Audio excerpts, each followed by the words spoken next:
Hello everybody and welcome to John Moran Stadium. I'm Jordan Palacio, joined by my analyst tonight, Noah Lau. It is time for some Friday Night Lights here on PS4 on Sports 360 AZ. We have the Perry Pumas going up against the Hamilton Huskies.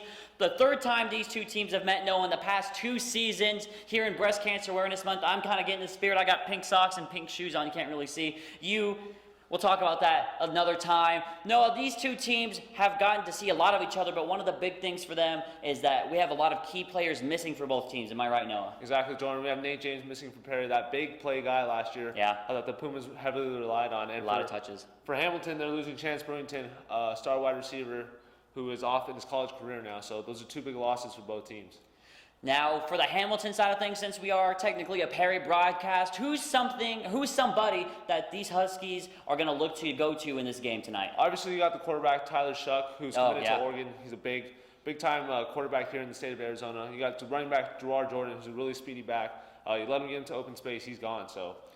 And then on the flip side of the coin, Noah, for Perry, it's the Brock Purdy show. We all know this is Brock Purdy's offense, but who other than Brock do you think kind of needs to step up tonight? So just like Hamilton has Gerard Jordan, Perry has Kenny Foltz, who's a really speedy back as well. They have a lot of good depth at the defensive position as well. We got Darius Holton, David Eppinger, Paul Hill at the linebacker position. So those guys will have to play huge tonight for this win over Hamilton. Yeah, we got a lot of storylines heading into this one. Perry coming off of a loss against Chandler, then a win against Brophy the week after. They're looking to get things going here as we enter the home stretch of the regular season. So that's it for us here. We're going to send it out live now to John Moran Stadium again. Friday Night Lights here on PS4. Perry versus Hamilton kickoff is up next. Hello everybody and welcome to John Moran Stadium. Live from John Moran Stadium, it is time for some Friday Night Football here on PS4. A 7-1 team going up against another 7-1 team here tonight in Gilbert, Arizona. It is the Perry Pumas going up against the Hamilton Huskies. Hello everybody and welcome to John Moran Stadium. I'm Jordan Palacio, joined by my color commentator tonight, Brian Bernier. In a game that has had a lot of people talking for a long time. These two teams, like we said in the intro, have met with each other 3 times over the past 2 years. And Perry have gotten the best of Hamilton in those first 2 encounters. A beatdown in Hamilton during the regular season last year, and in the playoffs, I think I can say it without any hyperbole, Brian, the biggest game in Perry's program history. Yeah, for sure. The game that, we talked about before that game, that Hamilton was going to have to do something vastly different than they did during the regular season. They did come out with a completely different offense, ran it, and what ended up happening was you saw a team that went up and down the field all night, and Pumas had to match scores, and they were able to do that in overtime and pull out that victory. 123 points total scored in that game, which is amazing. Insane game going into overtime. Ton of storylines. That was our last game of the season last year, so it was really cool to kind of end on a high note.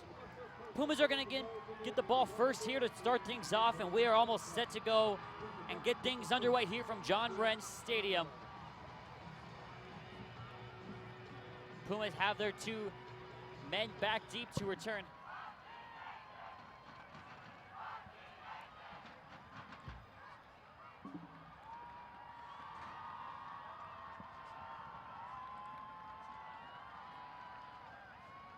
The Hamilton student section, as you can see right there, made the trip over, just as Perry did last year. This has all the makings to be a very loud and emotional game, and it should be a great one to watch as well.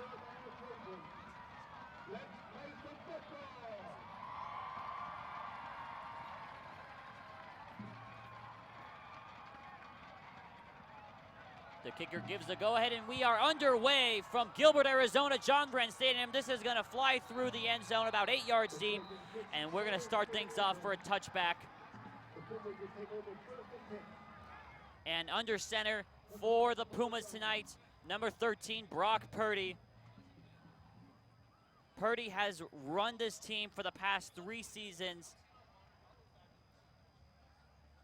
Brian, one of the best quarterbacks in this team's history.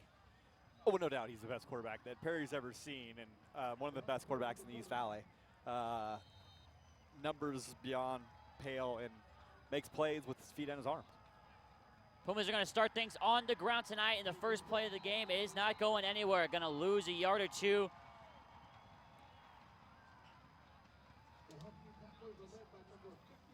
As the Puma team that understands that Hamilton has some offensive firepower, going to try to not go too fast, keep possessions down.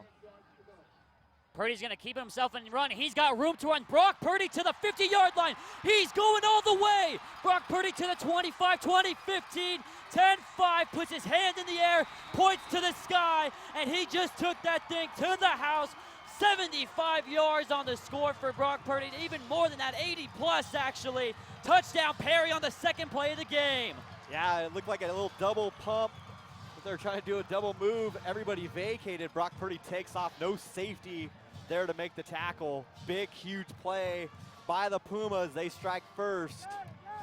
Let's see if we're going to keep a night of big plays alive. Let's see if it's a reboot of our playoff game last year. The extra point is on the way, and it is through the uprights. Good.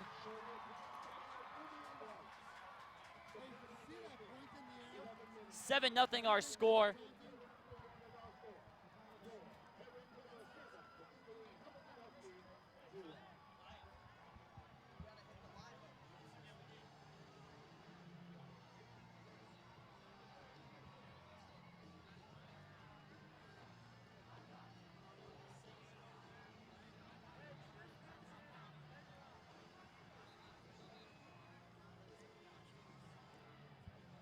So 2 plays,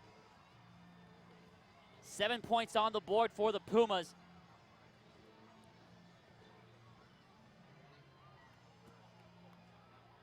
Now it's going to be interesting to see how Hamilton are going to be able to respond after getting punched in the mouth a little bit here on that first drive.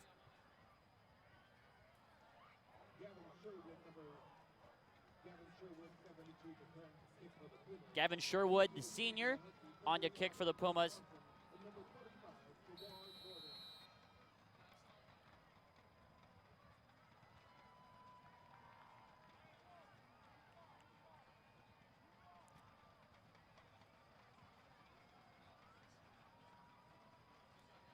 And Sherwood, little squibbers caught at the 40-yard line, and it's going to be brought down immediately right after that.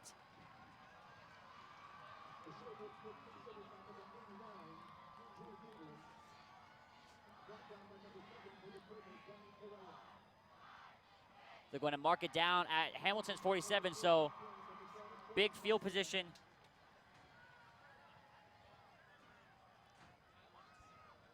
So Pumas start at their own 20. Hamilton are going to get the ball at their own 47. So the field positioning already.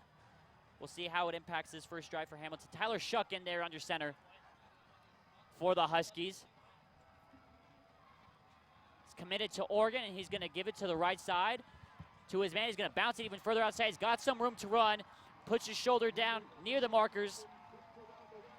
And depending on the spot, it looks like they're going to give it to him by about a yard. So first down, Hamilton on the first play of the game. Hamilton full of dangerous players as well, and guys that can cover a lot of ground in a hurry, and can see that nice move, getting upfield, putting that foot in the ground, and picking up the first down for Hamilton. Mo Parson on the carry for the Huskies. Pumas have to do a lot more on defense here. Hamilton a massively bigger line than the Pumas have playing defensive line. This time Shuck is going to keep himself, and he's going to get a few yards here on the keeper. We've seen 2 plays and 2 option plays from them so far, Brian. Yeah, that veer option's a mainstay of Hamilton football, and so been around forever, and they will try to get you to take that first guy. It's actually very hard to defend, and you want Shuck to keep it. I would let him run that all day and keep it, and let the chips fall where they may. 2nd and 7 now for the Huskies. Gerard Jordan in the backfield. Shuck is going to, it's going to be a little draw play going to the other side. Gerard Jordan's got some space to run, makes a move to the outside, inside the 30-yard line. It's going to be a first down and then some for the Pumas, and that's just the speed and elusiveness of Gerard Jordan, Brian. Yeah, he got outside, but definitely a hold inside. Puma defender, the defensive end, got in, and 77 just kind of put his hand on his waist and rolled him over, but no call. Shuck now is going to roll left, kind of on the same design. Gerard Jordan's not there to save him, but he's going to take off with his feet to the 20, 15. Even before the 15, just past the 20 actually. He's going to step out of bounds. Looks like he had some more room to run. He's going to take the conservative route though. Nice little 5 or so yard gain there for the Huskies. Yeah, another play with a handful of jersey grabbed by the Hamilton blocker, and referee watching the play, the runner, I think, instead of actually watching the other stuff. And caught him spectating a little bit. Yeah, it's refs fall victim to it too sometimes. See what the Huskies draw up here. Shuck is going to give to Jordan straight away. Jordan's going to bounce it outside. Still running laterally, gets hit at the line of scrimmage. It's going to be a good play there by the Pumas. Yeah, great job there by the Pumas. Andre Mayberry keeps his outside shoulder free that whole time and forces that thing back inside. An excellent, excellent job. Defender was chasing it down from behind, and Mayberry makes just a brilliant play there. 3rd and 1 now for the Huskies. Shuck under center. He's going to give right away to Jordan. Jordan's got some room to run. A little burst of speed. He's got the first down and a lot more. It's going to be 1st and goal, Huskies. Yeah, Hamilton likes that veer. They're on top of you so fast, and it's really hard to defend. And so you got to get a little bit into the legs of that offensive line and slow them down coming at you like that. So same exact play call. Jordan to the outside. He's in the end zone. The Perry Pumas start off with a touchdown, and the Huskies come back with one of their own. 7-6 on a very run-heavy drive. Gerard Jordan finds the end zone. Touchdown, Hamilton. Yeah, it makes tons of sense. I mean, we're 2 minutes and 27 seconds in, or 37 seconds in, and we already got... Jeez, this is going to be a shootout, isn't it? I think we're in for a long... This is going to be a long game. Shootout tonight, which is what we kind of expected here with these two teams. Yeah. Being both a couple of the top teams in the state, and both schools scoring a lot of points so far this year. Huskies are going to be lining up for the point after. Kick is up through the upright, so we got a 7-7 ball game here with 9:23 left to play in the first quarter. Wow, this is one of those games, Brian, where if you blink, you're going to miss something. Yeah, it's one of those deals where we're looking down trying to figure out what's going on the computer, and the next thing you know is the guy running down the field with nobody around him. So.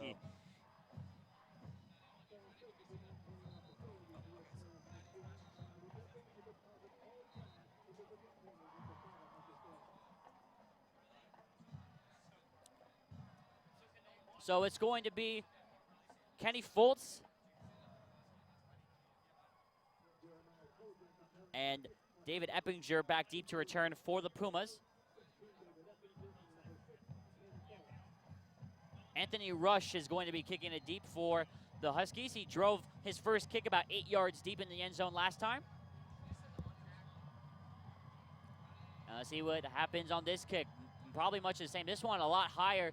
Got under this one. It's going to be Foltz to return at around the 7-yard line. He's going to run to his left, and they're going to call it dead. They said that Foltz raised his hand for a fair catch.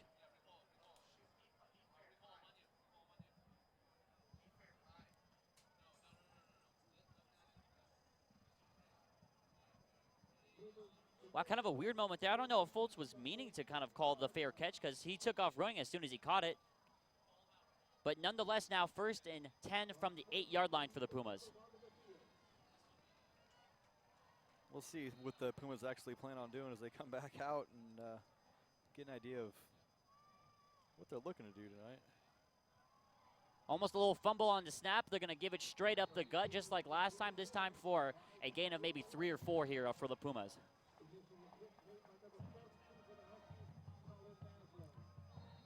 Kind of just staying on schedule offensively.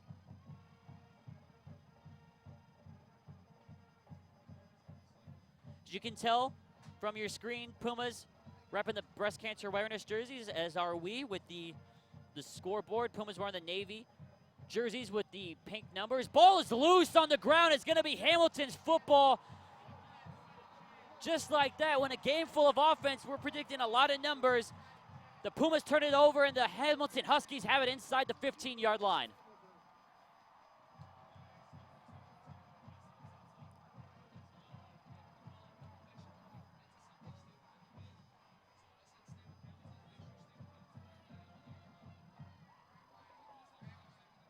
Yeah, just grabbed down. The defender was kind of behind the play and took a slap at a swipe as he went by and able to knock the ball out. Big, big play. That is a big play. That's a big swing right there. Let's see if the Pumas can try and hold them to a field goal here. Hamilton should probably go right back to that veer. Go straight ahead on that right side.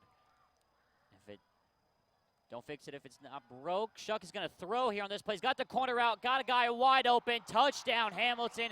Easy as you like. Just like that, the Huskies are going to be looking up to go 14-7 here against the Pumas.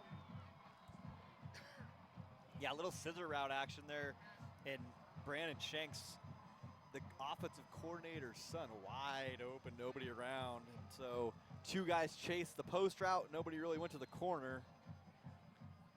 Little rub action as well, and easy catch and throw for the Huskies. It does not get any easier than that. You get a fumble on one play, and the very next play you turn it into 6 points. Well, Shanks was a standout last year when we played him. We noticed in that game was he was a junior. He was their main receiver that entire night. And so obviously nothing's changed. These two have a nice relationship and understand where each other are going to be. And that ball was out before he really even came out of the break. And no problem. That's why Shuck is one of the best quarterbacks in the state of Arizona, right now committed to the University of Oregon. That ball was an absolute dime. Yeah, Shuck has had offers from Alabama. Yeah, it's actually a decommit from North Carolina. Originally was supposed to go to North Carolina. And just within the last 2 weeks, took a trip to Oregon and announced that he was reopening his recruiting, and 5 minutes later announced that he was going to go to Oregon. Funny how those things work, huh? Yeah.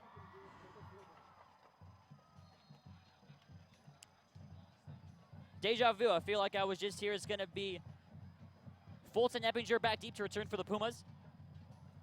We'll see if Fultz raises his arm this time, call for the fair catch like he did on the last time. Let's see if he even gets a chance. It's going to be close. He's going to return it at the 4-yard line, and here he comes. Kenny Fultz. He's got some room to the right. He's going to bust up the middle. Going to go to the sideline. Kenny Fultz, does he have the speed? He's going to be knocked out of bounds at near midfield. Big return, Kenny Fultz. Yeah, Mo Parsons, the last man there waiting for him. Fultz makes up for that inadvertent fair catch call on the last return and puts the Pumas in great field position. See if we can have 28 points on the board here within the next minute or so. Yeah, we haven't even been playing for 4 minutes yet, and we already have 21 points. No. Wow. 63-60 may go down in flames tonight, the way this thing's going. What's the math on that? How much? Well, what are we on pace for? Purdy's going to give right up the middle. Solid run. It's going to be a gain of 5 yards here on the carry for the Pumas.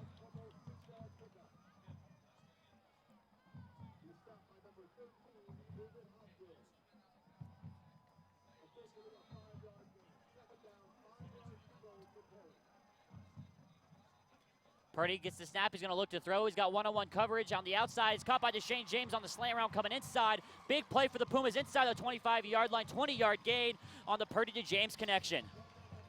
Yeah, Deshane James, there's a corner up top, giving him a lot of room. When we've seen teams that give him room, he'll make you pay. And you kind of got to try to be a little physical with them, and not happening so far, not in the game plan for Gabriel Norris up top. Fultz on the carry for the Pumas, busted to the far sideline. Solid gain of about, looks like 8 yards maybe on the carry. Pumas staying on schedule right now on offense. Norris does a good job of getting right by James and makes the play from the corner position. So they gave it a gain of 7. It's going to be 2nd and 3 from the 18-yard line. Dickey goes in motion to the right. 5 wide set here for the Pumas, trips to the right. Now Purdy and the rest of the offense are going to look to the sideline, get the readjusted play call.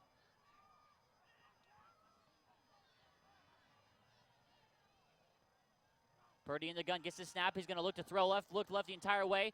3, he's got his man inside the 5, stays on his feet, fine for the end zone. He's going to be stopped short of the end zone, but it's going to be 1st and goal for the Pumas. Yeah, it looked like Connor Boyd turned around the last second, was surprised that ball broke through that on him so quick, and he turns around, and good job by Boyd making the catch and making the adjustment. Well, I'll tell you what, we're only 4 or 5 minutes into this game, and that stat's already outdated. Purdy now with 35 touchdowns because he ran one in earlier. He's going to be looking to make it 36 here on this play. 1st and goal from the 2-yard line for the Pumas.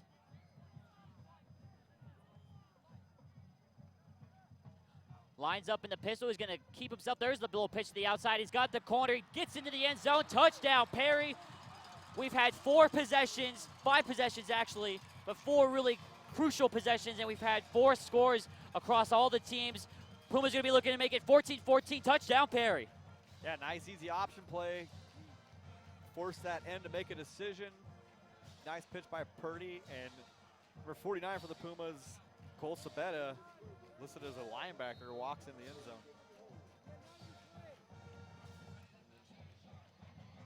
Point after for the Pumas. Good snap, good hold. Everything is on the way. Looks to be good. And it's right through the uprights. 14-14, our score with 6:47 left to go.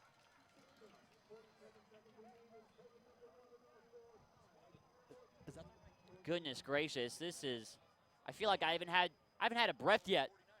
We haven't even had a chance to just stop and go get used to this game going. We already have a 14-14, 28 points already put up in this first quarter. If you thought last year's playoff game was a shootout, looks like, as Brian said earlier, this might have a new victor here.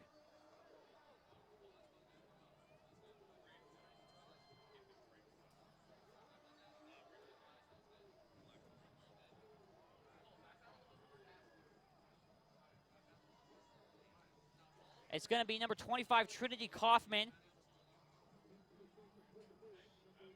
to boot it deep for the Pumas.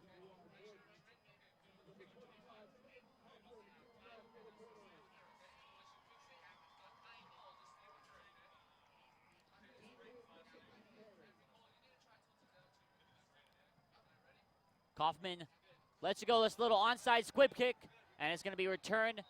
The man's immediately hit the 40-yard line, caught safely by the Huskies, and they'll have some good field position again.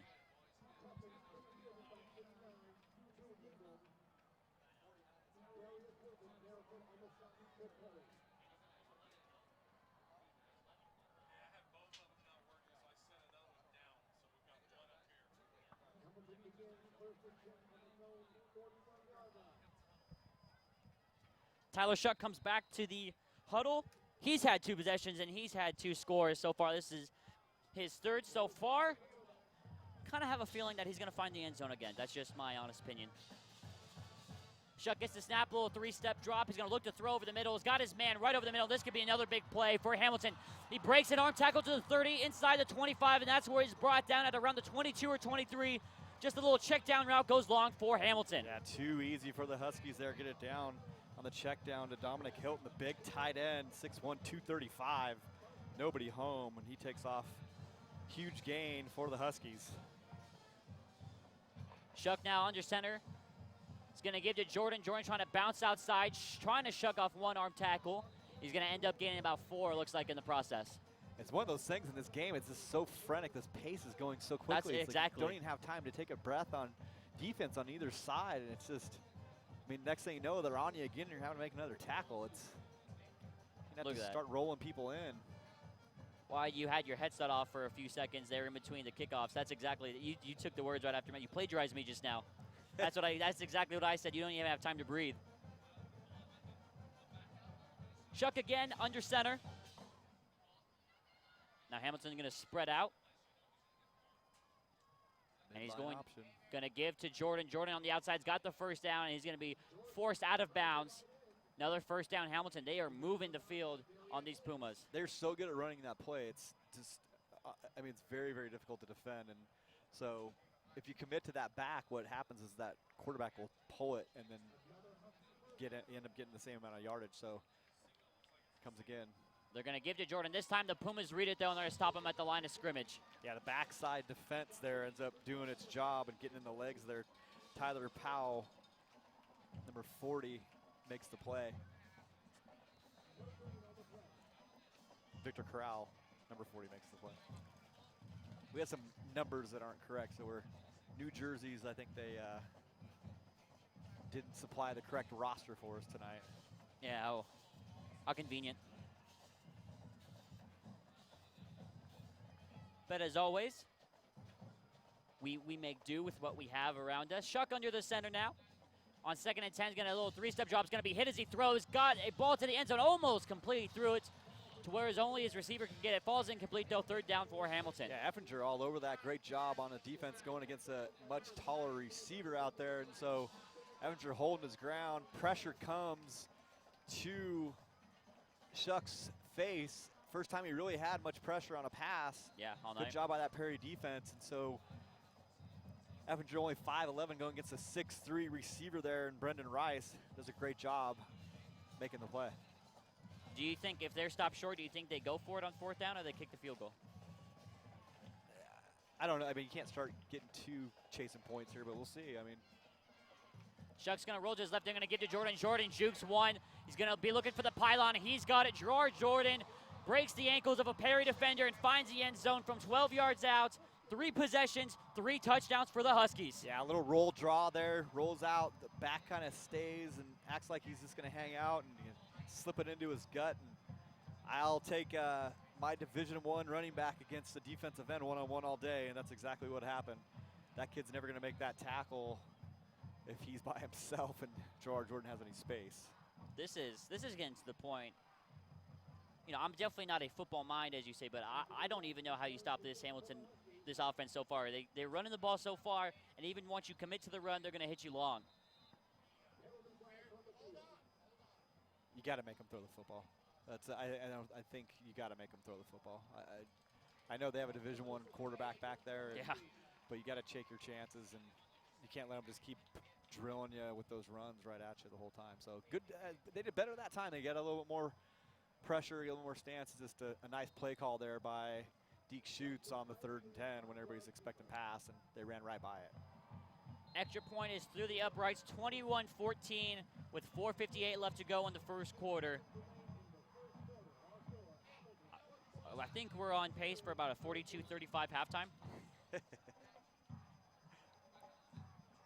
all right. already tired. I'm not sure how we're going to get through this one.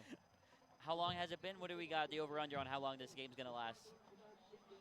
Usually games in high school, 3 hours? Probably. So you got till 10? That's If I about, put it at 10:30, what do you got, over-under? what we were at 10:15 last year, right? About Was it really? Was that overtime game? It felt longer. And we're 23 minutes in right now, so we're not even out of the first quarter. Yikes. We're gonna be giving final scores in about a half an hour. Yeah, we will. Running teams are like, well, in a game where 2 teams played, final 21-20. We might not even have time for that because if you miss one play, you're probably going to miss the touchdown between these two teams. Rush's kick is going to stay in play. He's going to catch it at the goal line, and let's see what Eppinger can drop. It looks like he slipped on trying to run it. Slipped before the 20 at the 19 for the Pumas. Nice job by Effinger keeping that ball from going into the end zone. Getting an automatic touchback in high school if the ball enters the end zone, and kind of dances there and makes an over-shoulder catch. Makes a nice job. Just trying to make something happen. I mean, might as well in this game, huh? Yeah, no kidding. This game has huge playoff implications. Week 9 of the season, or I guess 10 if you count the bye week. Yeah. Both teams have one game left after this. Hamilton playing Chandler and Perry playing Basha next week. We got a flag called from the umpire. We got a false start on the Pumas. Hamilton's one loss coming to the 5A. Queen Creek Bulldogs are actually going to move up to 6A next year. Week 1 and have been rolling ever since, and so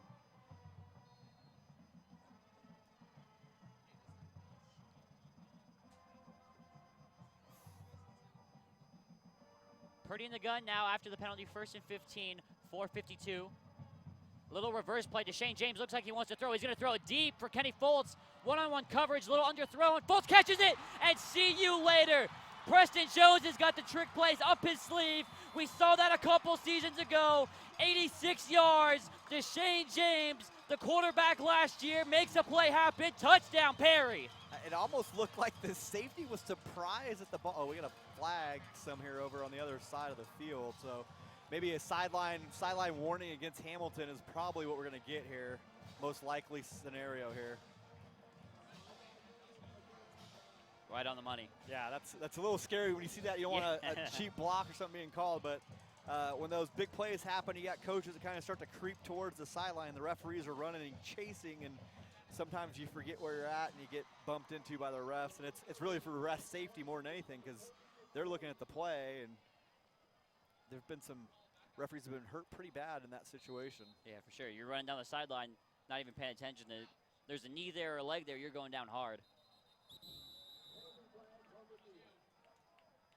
I almost wonder if you get the offsides here, do you Go for two? go for two with this crazy game just to try to offset something? Oh, it's false start. They ruled a false start on the okay. Pumas. Maybe now, not so much.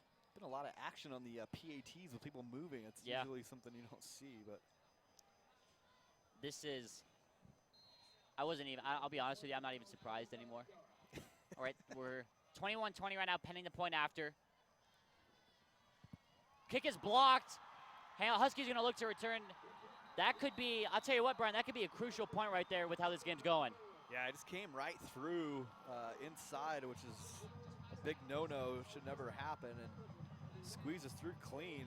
Nice block by the Huskies, and that could end up rearing its ugly head later in this game for the Pumas, the way this thing's been going. 1 point is extremely valuable the way it's seen so far.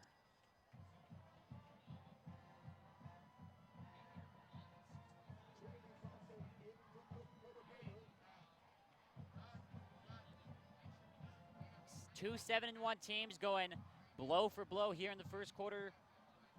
Right now, the only two blemishes of the game, Brian, coming on the Puma side. You had the fumble that was taken back for a touchdown, the play after, now this blocked PAT. Yeah, that's that flipped the score, really. I mean, Yeah. so when you look at, I don't know if we can't call teams are going to score in every single possession throughout the whole game, but if that were to happen, Well, realistically, Hamilton would have the advantage with one extra possession. realistically right now, even if you keep the blocked extra point, we could be looking at a 21-27 game with the Huskies trailing.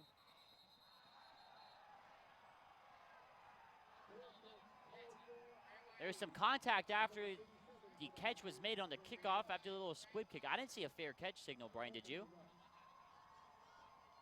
Yeah, he fair caught it. It's just a little bump. I don't know why that would be a flag.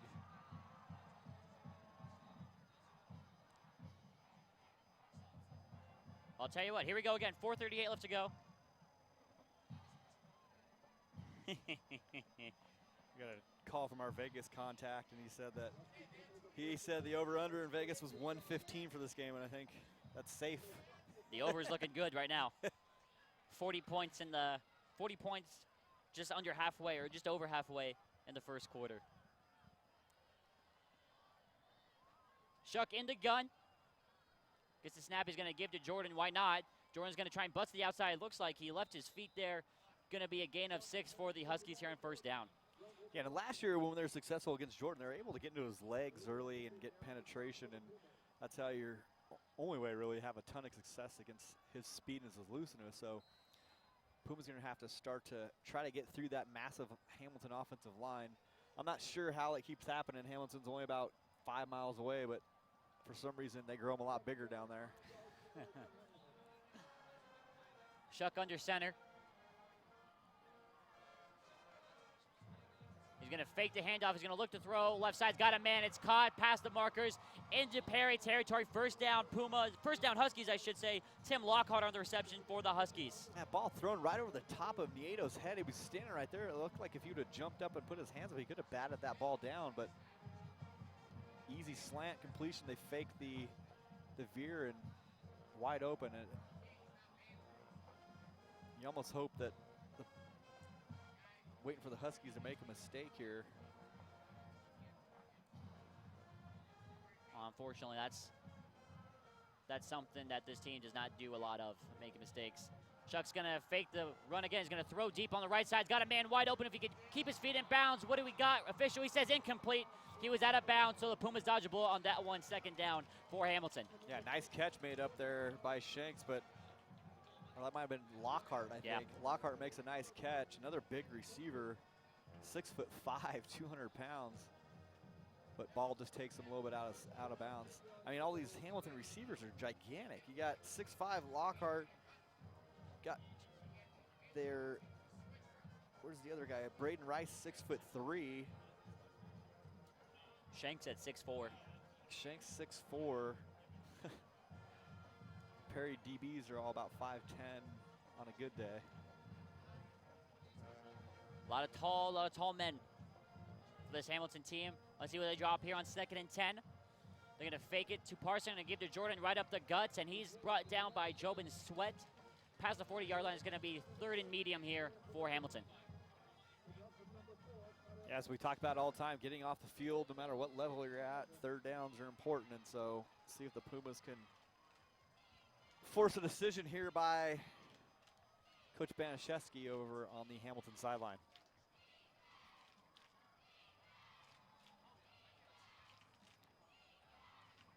I'd assume, Brian, this is probably 2-down territory, but like you said, you make the coach make a decision over there, make him earn his money. Shuck in the gun, though. He's going to step up in the pocket. He's going to throw to his right. He's got Parson. Parson reaches for the 1st down. Let's see, will they spot him? And it'd be short. It's going to be 4th down, and it looks like 1 or 2 for Hamilton. Parson reaches for it, and it looks like his feet kind of slipped out from below him, and he's really 2 yards short. He looked like from up here, he had it. Yeah. So, interesting spot. Hamilton going to go extra heavy here, bringing in another lineman. Puma's going to match with their substitution here as well. And so, big play here. You got to get into those guys' legs and blow them back. You got to assume that a veer of some type is coming. They're going to go straight downhill, but. Yeah. So you run play action twice, and now on 4th down. They're going to run that veer. Check the depth of the running back. They give it straight ahead. 1st down and a little bit more, no question about it, Gerard Jordan. Now, so the interesting thing, Brian, is the last season, Pumas were able to kind of keep Jordan in check. It was more the big play, especially at Hamilton, and now tonight, Jordan is tearing the Pumas apart. Yeah, Hamilton went with, here it goes again. Hamilton went last year, was running more of their wing T stuff, which is some counters and some sweeps, and what was happening, Pumas were getting so much penetration that none of it was working, and you can see they're not messing around with any of that. They're going straight at this Puma defense, which is vastly undersized to this Hamilton offensive line, and they're just going to run over the top of them until they stop it. And so far, through the first 10 minutes of the quarter, they have not been able to stop anybody. I mean, you just got to check the depth. You know Veer's coming. Here it is again. The depth of the running back is, he's 3 yards, 3.5 yards. They're going to run it again here. Chuck under center. He's going to give it to Parson. Parson waiting for the hold development now, makes his own hold, trying to reverse his field. And it's going to be a 1st down for Hamilton, 1st and goal. See, that's that wing T look, a little counter action off that veer look. But, you know, his depth, and whenever they're going to run a veer action, they bring him up real tight. Some of those other plays when they were throwing, he's more about 7.5 yards back. And so we got 1st and goal from the 9 now for Hamilton. So check his depth again here. See how he's so close. They're looking for a veer action here. He's going to fake the throw to the right now. Will throw right behind his man Lockhart and complete 2nd and goal. Puma's linebackers have to quit staring in the backfield. Number 9, Mayberry, is staring at the quarterback. He didn't realize the guy was in that space. Get a little more depth. He might have had that thing hit him right in the face. We've seen Nieto do the same thing. They're looking counter reverse maybe and staring in that backfield, but Huskies donning what I compared to the Raiders jerseys from last night. So check the depth again. This is veer action. You can throw it. Little 3-step from Shug to the end zone. He's got his man, and it's brought in for the touchdown. Brandon Shakes on the grab for the Huskies, and the Huskies looking to go up by 8 points. Yeah, they have their popular back shoulder fade. Nice and easy. Good job by Shanks, kind of using his hands to create some separation, and that ball is thrown in the right spot. Getting what you'd expect out of your Division I quarterback. You get the ball exactly where it needed to be.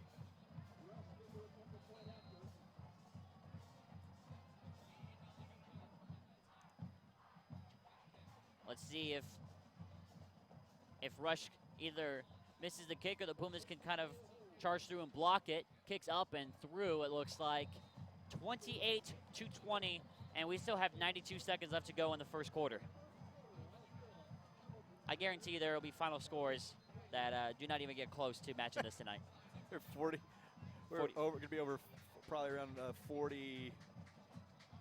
42-minute mark for a quarter here. So we've had more points so far than minutes played. Yes. Almost. It's almost been about a point a minute. Yeah. A little over. That's normal, you know. Yeah. What was the Western Michigan? Didn't Western Michigan have a huge 60-point game this year or something like that? It was like quadruple overtime. We're going to get there without any overtimes, I think. Goodness gracious. 4 possessions, 4 touchdowns for Hamilton. Perry looking to respond with another score of their own. At this point, it just comes to a game of stops. Whoever gets the most stops, probably most likely is going to be winning this game tonight. Well, and Perry needs to eat some clock here. They can't have their defense right back on the field again. Fultz kind of running backwards here, looking for some room to run. Started his run at the 25, maybe even the 20, kind of ends up at his own 16 or 17 here for the Pumas. Yeah, see if the Pumas can try to eat some clock, get that defense shored up and get some rest. Take a look at the replay locker system and see if they can figure out where they can find a hole to get in there and slow down this Husky offense. It's really having no trouble at all. But, you know, Pumas have scored so quickly that really the amount of plays and the time of possession is vastly in the favor of Hamilton so far in this first quarter. It's almost not even a 3-and-out situation. It's almost worse for the defense when you talk about endurance standpoint. As Purdy's going to give to his back. He breaks a tackle, and there he goes. That looks like Paul Hill, number 50, past the 50, I should say, number 11 on the carry. First down, another big play, big second effort there for the Pumas. It's almost like fall down for 10. Yeah. Give your guys a rest. So, and he got out of bounds for us real well so he can stop the clock and make this quarter keep going so we can get to 50. Goodness.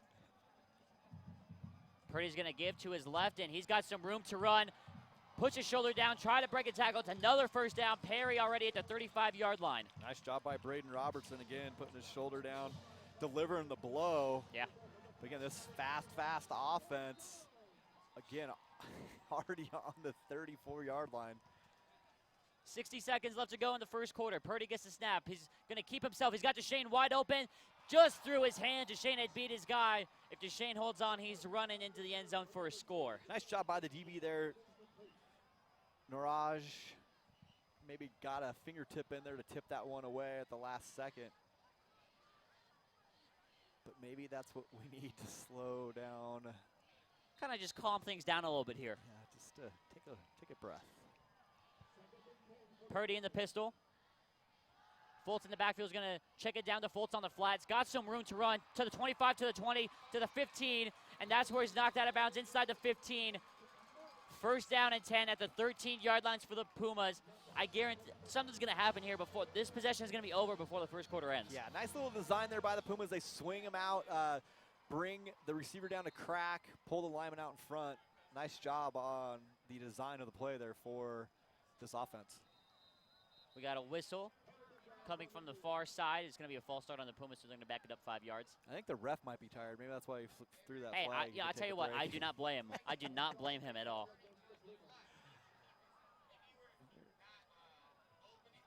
Be it 55 points in a quarter if this thing goes through in the next 39 seconds. Can we get somebody with the record book? What's the most combined points in a game? For us is the game last year, the playoff game last year.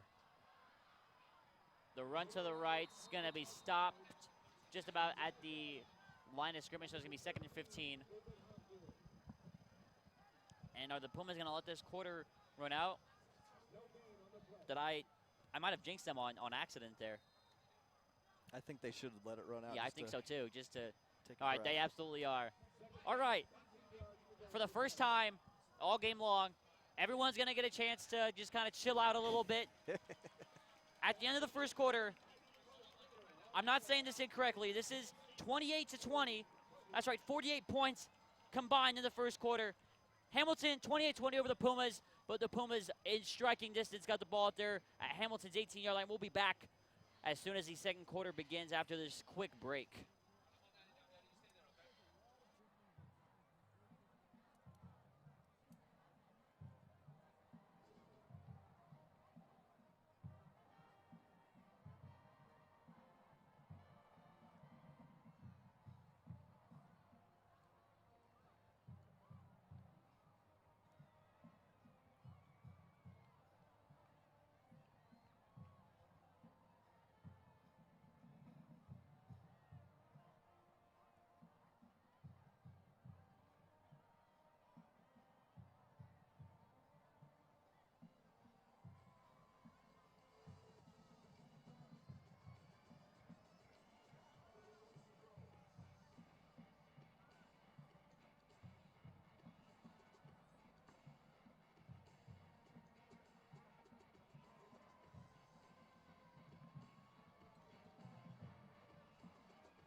Welcome back. We're already getting set here. 2nd and 15. 2nd and 15 here for the Pumas. They're going to run this to the right. A little receiver screen to Deshane up top, and good defense by the Pumas. He kind of bobbled it, so it slowed down his momentum. So, hey, for the first time in the game, we got a 3rd down for the Pumas. Let's see what the Pumas draw up here. Brock Purdy in the gun. He's going to roll left. He's going to look to set his feet and throw. Got pressure. Throws left to the end zone. Did he hold on? Yes, he did. Touchdown, Perry. You knew that they were going to score. It's another touchdown. It looks like it was Jalen Young on the reception for the Pumas. Another score, Perry. Let's see what they decide to go here for 2 or for 1. Purdy staying on the field. A 2-point conversion away from tying it up. I don't know about chasing points here. It gets me a little, I don't really like this chasing points action, but we'll see what they come up with. Nice job by Jordan Young. A little comeback route to the cone. Purdy puts it in a nice spot. You saw the Raiders run that for a touchdown last night to win the game. A little bit closer, but Purdy puts it on the money into the spot there. Nice job by both receiver and quarterback. And, you know, Brock got rid of it, I think, a little bit earlier than even wanted to, but gets it there. Well, this has the potential to be a very crucial play in this game, should the Pumas not get it. Purdy's going to look to the sidelines. And he's got his play now. He relays it to his troops on the line. He gets the snap. He's going to roll right. He's going to look to run it in. And it looks like, let's see where they spot him. Did he get it? No signal yet. Yes, he did get it. Purdy sneaks it in for the 2 points. 28-28. That was very close to going south, but it went north for the Pumas. We are all tied up just as the 2nd quarter starts. Yeah, just a great job of awareness there by Purdy. Realized it was clogged up, goes low to get that ball across the goal line, and is successful doing it. So nice job by Brock, understanding there's nowhere high to go. So get in there low and hope you get the call.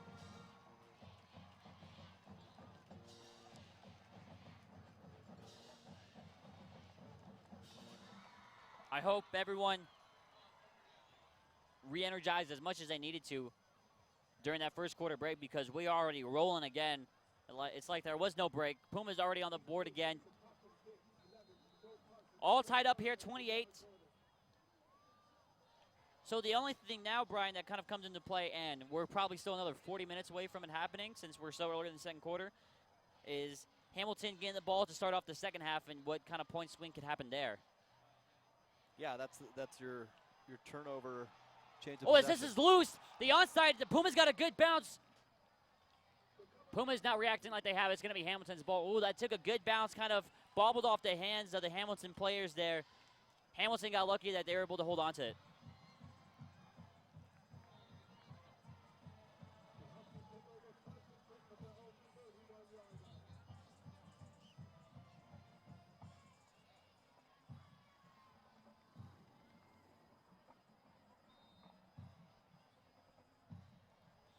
All right, Pumas had some time to possibly make an adjustment, see if they came up with something. Oh, jeez. Let's check the depth now. This is an Avere depth. They're going to fake it to Jordan. Shuck is going to throw deep. Wide open is Lockhart, and he's going to go all the way. He's got 1 man to beat at the 5, and he's in for the score. No, they're going to say he's down at the 1, even before that at the 3. Maybe he stepped out before he dove into the end zone. Just like that, though, already another big play. Nearly goes 70 yards for his score, but it's 1st and goal at the 3.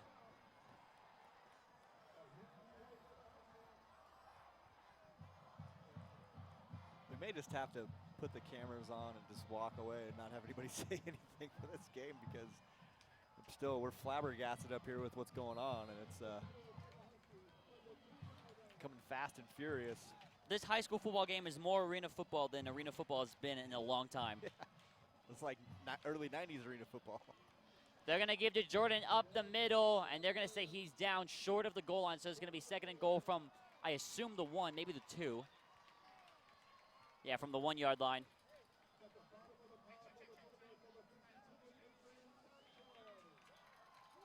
I mean, I'd imagine you give it to Jordan one more time downhill, and he'll probably find the end zone. Yeah, here's your depth here. Yeah, that's exactly what he do. A leap over the pile. Ball came out, but he broke the plane before that. What was that, like 4 plays, I think? And we already have another touchdown, Hamilton.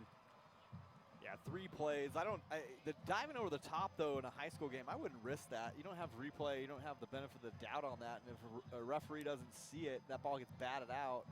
We're not going to the end zone pylon cam to see if it was the right call. So a little more risk there than they probably needed to deal with, but they get the call. The point after now for the Huskies inbound via the kicker rush for Hamilton.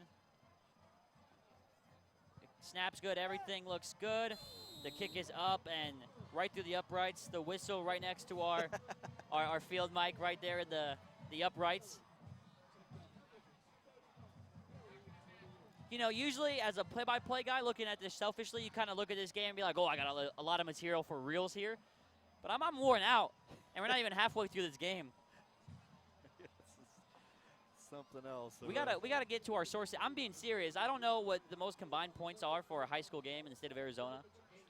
But I'm serious. We gotta get our people here at Sports 360. Someone's got to research this for us. You gotta think, though. You can say Arizona, but you gotta go with the 6A or the big school conference, because That's true. you get into those 8-man and those 3A schools and those things. You never know what goes on down there, and so we got games where there might be 15 players on each side of the field, running up and down the field. But I would think in 6A, I can't imagine, the biggest division, I can't imagine a game there was more points scored than that playoff game last year. I really can't. I'd love to look it up, but.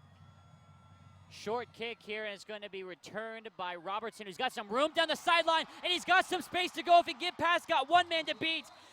He got beat, but he's inside the 50-yard line. Great field position again. Guess what? The Pumas are already looking to score. Yeah, Robertson does a good job, but gets back and doesn't fair catch it. I think the Huskies almost were expecting the fair catch, and he's a good athlete back there, and he decides he can get a nice return like the other 2 return guys. And again, Pumas on the right side of the field to start a drive and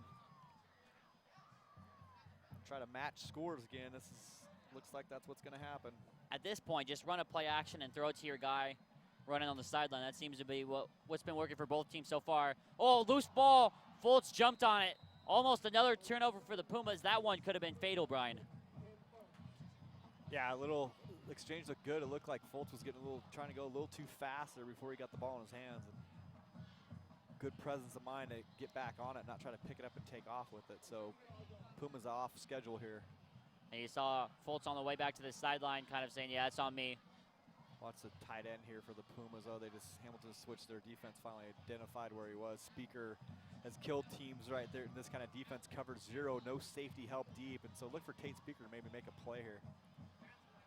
Purdy looking right, he's going to throw it deep down the right side. Guess what? He's got Dickey, just overthrew him by a little bit, just a couple yards out in front. And here we go. We got a big 3rd down here for the Pumas. Yeah, Dickey got a little too occupied with the defender there, and that's sometimes you do that as a receiver.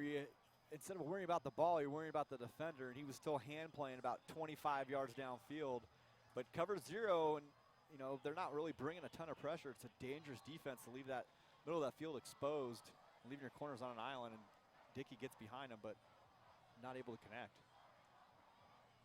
Purdy's going to roll left. He's going to set his feet. He's going to want to throw left. He's got nothing. He's going to have to reset now. Here comes Brock trying to improvise. He's already down before he threw that pass. It's a big sack for Huskies all the way back at Perry's 40-yard line.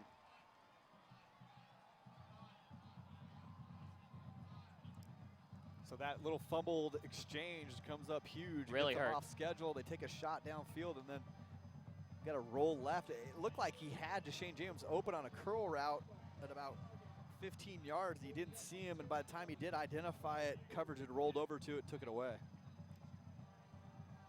So for the first time all game, Pumas punt team comes on. One of the first times I've seen them actually all season, now that I think about it. Hamilton right now, currently, they're not even interested in fielding this. We got a timeout. Ooh, timeout Hamilton? Yeah, I was going to say, there's nobody even back deep for Hamilton to return the punt right now. The punt return guy probably didn't think he was going to get any work in tonight, so he was over there getting a drink of water, looking at the cheerleaders, and realized at the last second, hey. Wait a second. Time to do something here. It's going to be number 83 for the Pumas, Connor Boyd. Am I reading that? It might be Owen Matthias, actually, number 82. I don't know, but these new jerseys, these are brand new jerseys to fit with the Breast Cancer Awareness Month. So we have people who are on the roster but with different numbers, people who are not on the roster at all. It's a how'd you say, a guessing game almost for some of these guys, Brian? Yeah, we're checking with the coaches up here. They're helping us out, getting us the right player, and we look on our rosters and don't have it correct.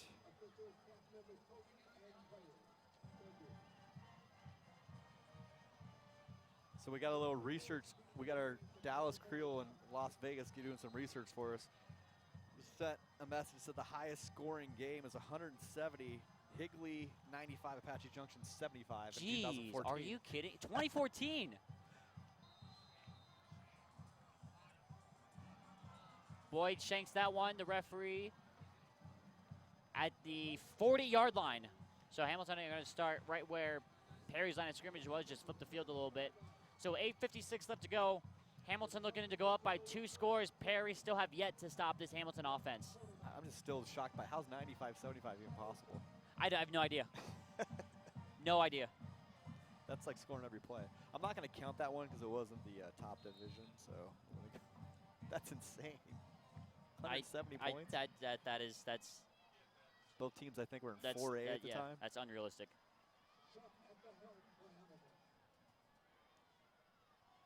Pumas desperately need to stop here on this drive. Don't even need a turnover per se, just need to get the ball back without suffering any more points. Man in motion, that's Lockhart for Hamilton. They're going to give to the back. Jordan's going to get about 5 before being hit out of bounds. Again, just check the depth and you know if Veer's coming or not, or Veer action.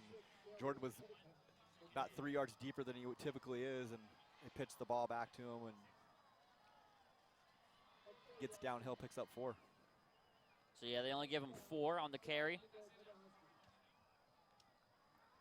Highest in the U.S. in a game is 197, Meadville in Pennsylvania. 107 to Du Bois, 90. What side is Dallas getting these numbers from? Do we know? Arizona is the 3rd highest ever in the history of high school football that game. Shuck fakes the pitch. He's going to throw over the middle. He's got a man, and it's caught for first down. Big hit, but he hangs on to it at the 41-yard line on Perry's side of the field. Man, they move the ball fast, don't they, Brian? Yeah, that run game was letting the defense get a little jumpy, trying to clear things out. Brendan Rice on the reception for the Huskies, 6'3", 190. They're going to give to Jordan right up the gut into the secondary, and there he goes. You're not going to catch him. That man is a track freak. He runs it in 41 yards for the touchdown. It looked like he might have dropped the ball before the end zone. It was close, but the Hamilton player picks it up just in case. Another big touchdown for the Huskies. Yeah, you've got to do something to stop it. You got to make a decision if you're going to get beat by the pass or you're going to get beat by the run, and it looks like Hamilton can do anyone they want right now and without any issue. And so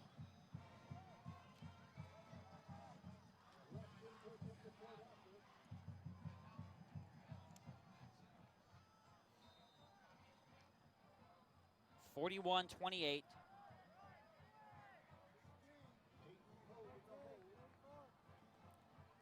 Everything looks good, and it's right through the uprights again.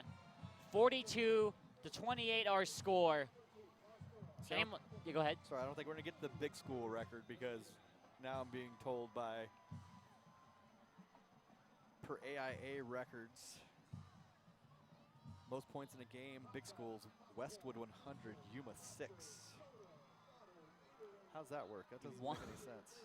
What's going on here? That's 100. That's still 100-point game. 100 to 6. That doesn't make any sense. I'm not even sure who sent me that. I have no idea what number that is. What year? 12, 15. What is that? 12, 15, 16. So last year? Wait, doesn't make. It says in 1969. Oh. As of. Oh wait. But that's 106. Isn't? Maybe it's 100 to 60. Hey, I don't know. I'm just saying we might. That still isn't top 95, 75. Yeah, I don't. Dallas's sources are being challenged on that one.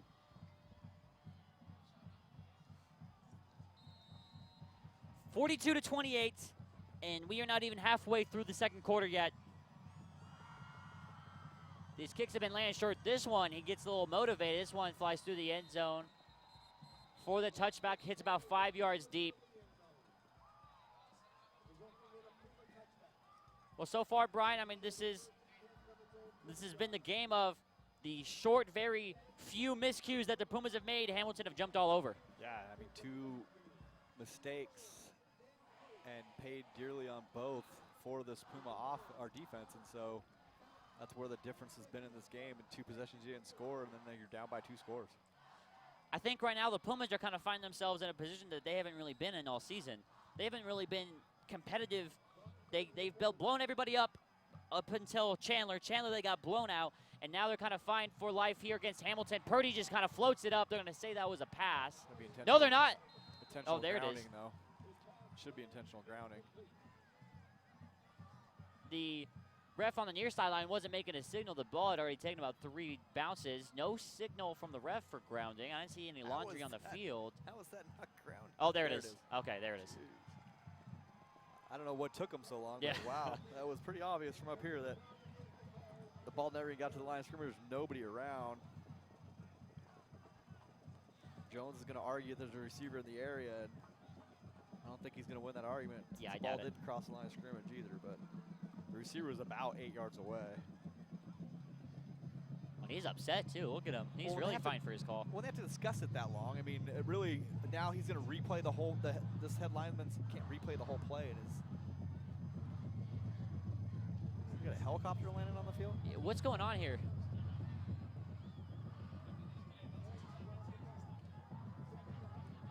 So they're going to rule the grounding, I assume, for 2nd and 27. Well, the band's out there practicing in the end zone where Right next to us, microphone is. yeah. They're going to give to Robertson. Robertson with a great move makes 2 or 3 people miss. Are you serious? Robertson breaks into the secondary, brought down from behind. He's just short of the first down. It's going to be 3rd and 1 for the Pumas. Oh, it should be yeah. Should be sec- 3rd and 1. Yeah, you're 3rd and 1, yeah, correct. right.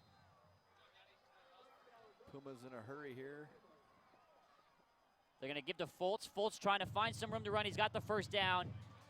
And even a little bit more to boot. First down, Perry at the 37-yard line. Pumas running back's doing a good job on that sweep action, setting the edge, and then cutting it back inside and getting positive yardage. I tell you what, Nice just job. when you thought the drive was shot, huh?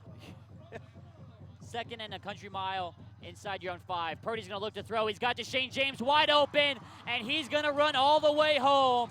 The big play, another touchdown, Perry. This game just does not stop. The Pumas pull within another possession, another huge score for the Pumas. Yeah, I mean, Deshane James one-on-one, no safety help, a slant route up top, way too easy. Wide open, catches it in stride. Brock puts it on the front shoulder. Nice little leisurely stroll into the end zone for Deshane. So he's got 1 throwing, 1 receiving so far in this game. Pumas looking to go for 2 here. Okay. What's going on here? Got a plan. Yeah, I I'm not guess we sure. do, huh? Purdy in the pistol. Now they're going to send Dickey out wide. And they're going to fake it. And then they're going to throw to Tate Speaker. There you go. You said it earlier, that Speaker can kind of burning them on those plays earlier in the season. And they get the 2-point conversion. They knock it down to 6 points. A tough play to defend. I mean, great design again. Pumas scored earlier on that same type of play. Brock stresses that defense, pushes towards line of scrimmage, and Speaker just takes off and turns around. If you're not going to play safety help over the top, I mean, really? Yeah. We've seen that all year. If you can't, Pumas are too talented with a quarterback that's too talented. He sees no safety in the middle of the field. It's been even in the goal line. He's going to take advantage of it. So good job there by this offense. Nice call. And so you're going to have to somehow stop possession here. I don't know if you start just risking pooch onside kick action, figuring they're going to score where they have to go 90 or if they have to go 60. That might be the mindset here. That's kind of what the Pumas have been up to thus far, just kind of They almost got it on that last kickoff. It took a parry bounce, just nobody was able to jump on it when it took that bounce. I don't see, I mean, until the half when Jones really gets, because we know we've been around this team for a long time, this program, and Coach Jones for the Pumas is one of the best at making halftime adjustments, but we still have 7:40 until we get there. That's the problem. Well, I don't know if this means anything, but Pumas have their onside kick. Onside kick, it's got a parry bounce. We got a chance to get it. He just, the ball outstretched his hands. It's going to go out of bounds. The player dove for it. The ball took a bounce. It went right through his arms, out of bounds. Great kick. Trinity Kaufman has been making some really, she's been making things happen. The Pumas just not able to take advantage of them quite yet. I mean, that was a perfect kick by Kaufman, and she puts a little weird spin on it. That guy on the outside really should have tried to bat that thing back into bounds. Yeah, just keep it playable. But, I mean, that thing was going every which way but staying in bounds. But great kick by Trinity there, giving the Pumas a chance. Well, here we go. Tyler Shuck, how many plays until something happens, until either a turnover or a score? We'll find out. Shuck is going to give to Jordan. Jordan reverses his field, trying to make a man miss, and does. Oh, my goodness, what a move. Gerard Jordan gets past the first down into Perry territory. What a play by Jordan. He's trying to reach and grab for something there. Yikes, when he gets shook like that. And, I mean, Pumas had that set up well. Nice cutback by Jordan on the zone play, and makes this guy miss one-on-one. But here's our veer look now with the depth. Gonna throw it out there. Right on the flat, and he's gonna turn upfield with some speed. See you later. Others to say he stepped out of bounds just after the marker. I thought that one was going for 6. Inside the 30, looks like at the 28-yard line. First down, Hamilton again. Yeah, Mo Parson catches that, puts on the Jets. A one-step by Shuck, throws it out there. No defender. But again, there are just two depths by the running back. He's either at that veer depth or he's back at zone toss depth or pass. And so see the depth here is check the depth. Veer, if he's at veer depth, so expect the veer or pass here.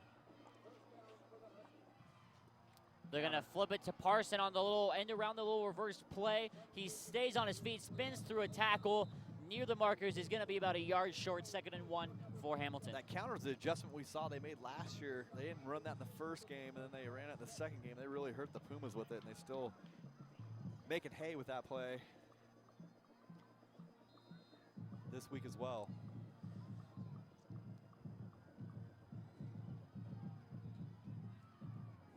Huskies taking their time, getting to the line of scrimmage. 2nd and 3 is where they spotted him. Hamilton got a 6-point lead, 19 yards away from the promised land, where they've hit pay dirt 6 times so far tonight.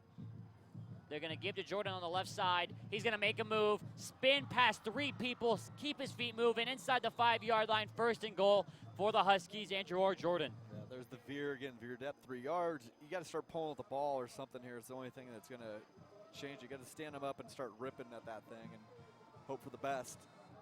Veer depth. They're going to give to Jordan. Great tackle right there made by the Pumas to keep them at bay for the time being. Nice job by Jobin Sweat getting penetration, getting into the legs of Jordan before he can get him any momentum, and so it's going to have to continue to do that.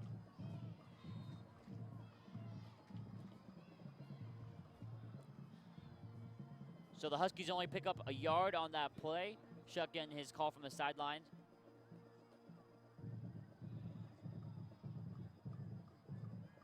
Four yards. They're kind of letting the clock run a little bit.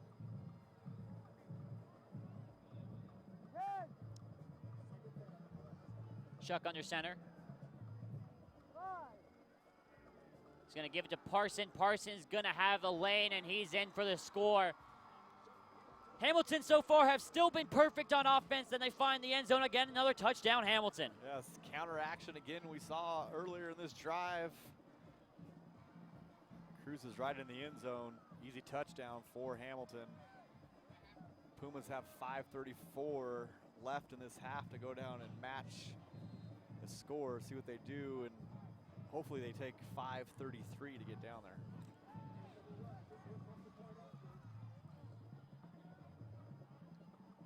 different formation, same play we saw earlier on that drive. Point after is sent up through the uprights. We might hit 60. I'm not even kidding you about this. We might hit 60 before the half. What do you mean 60? Hamilton hit 60? Yeah. we're only 2 scores away from that happening. I don't know if they're going to have 2 more possessions. Do you think they'll get 2 more possessions? I hope they don't get 2 more possessions. That's all I know. Yeah. I mean, so the antithesis games that we have here, I'm looking up some scores. Halftime, Raymond Kellis, Maricopa 8-7. Jeez. I think we hit 15 points in the first, 30 seconds of the game. Yeah.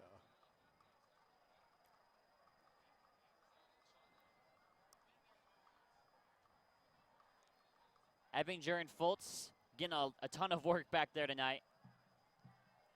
The last kick went to Robertson, which he fielded at around the 20-yard line, took it past the 50, almost took it back to the house.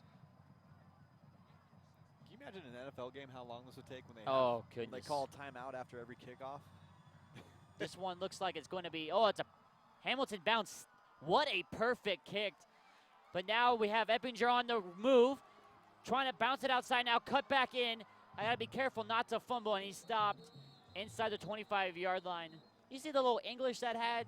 Ball bounced at the 5-yard line, crisscrossed Eppinger, and then stayed out of the end zone, had to pick it up at the 1. Maybe there's a special ball they're kicking. That's the same action that Trinity Kaufman's Yeah. ball had earlier. What's going on? So Trinity puts a little English on it. It gets matched by the Hamilton kicker. There's some sand inside that ball or something. So the Pumas are going to start on their own 24, 5:24 left to play. Pumas trailing by 13. If you're going to watch, if you're planning on watching the halftime show, you may not have to watch it. I think the band's going to play that entire halftime practice show down there, that end zone where our microphone is. Purdy in the gun. He's going to fake it to Fultz. He's got Deshane one-on-one, and there he goes. Oh, he dropped it right through his hands. He might have been running with the ball before he got the ball. He saw nothing but green in front of him, and the chance for a touchdown slips right through Deshane's fingers. Yeah, a little hand placement issue there. You got to go thumbs out, cradle it, don't push it down. He pushed it down to a drop. So the Pumas lose a big one on that play. 2nd and 10 now.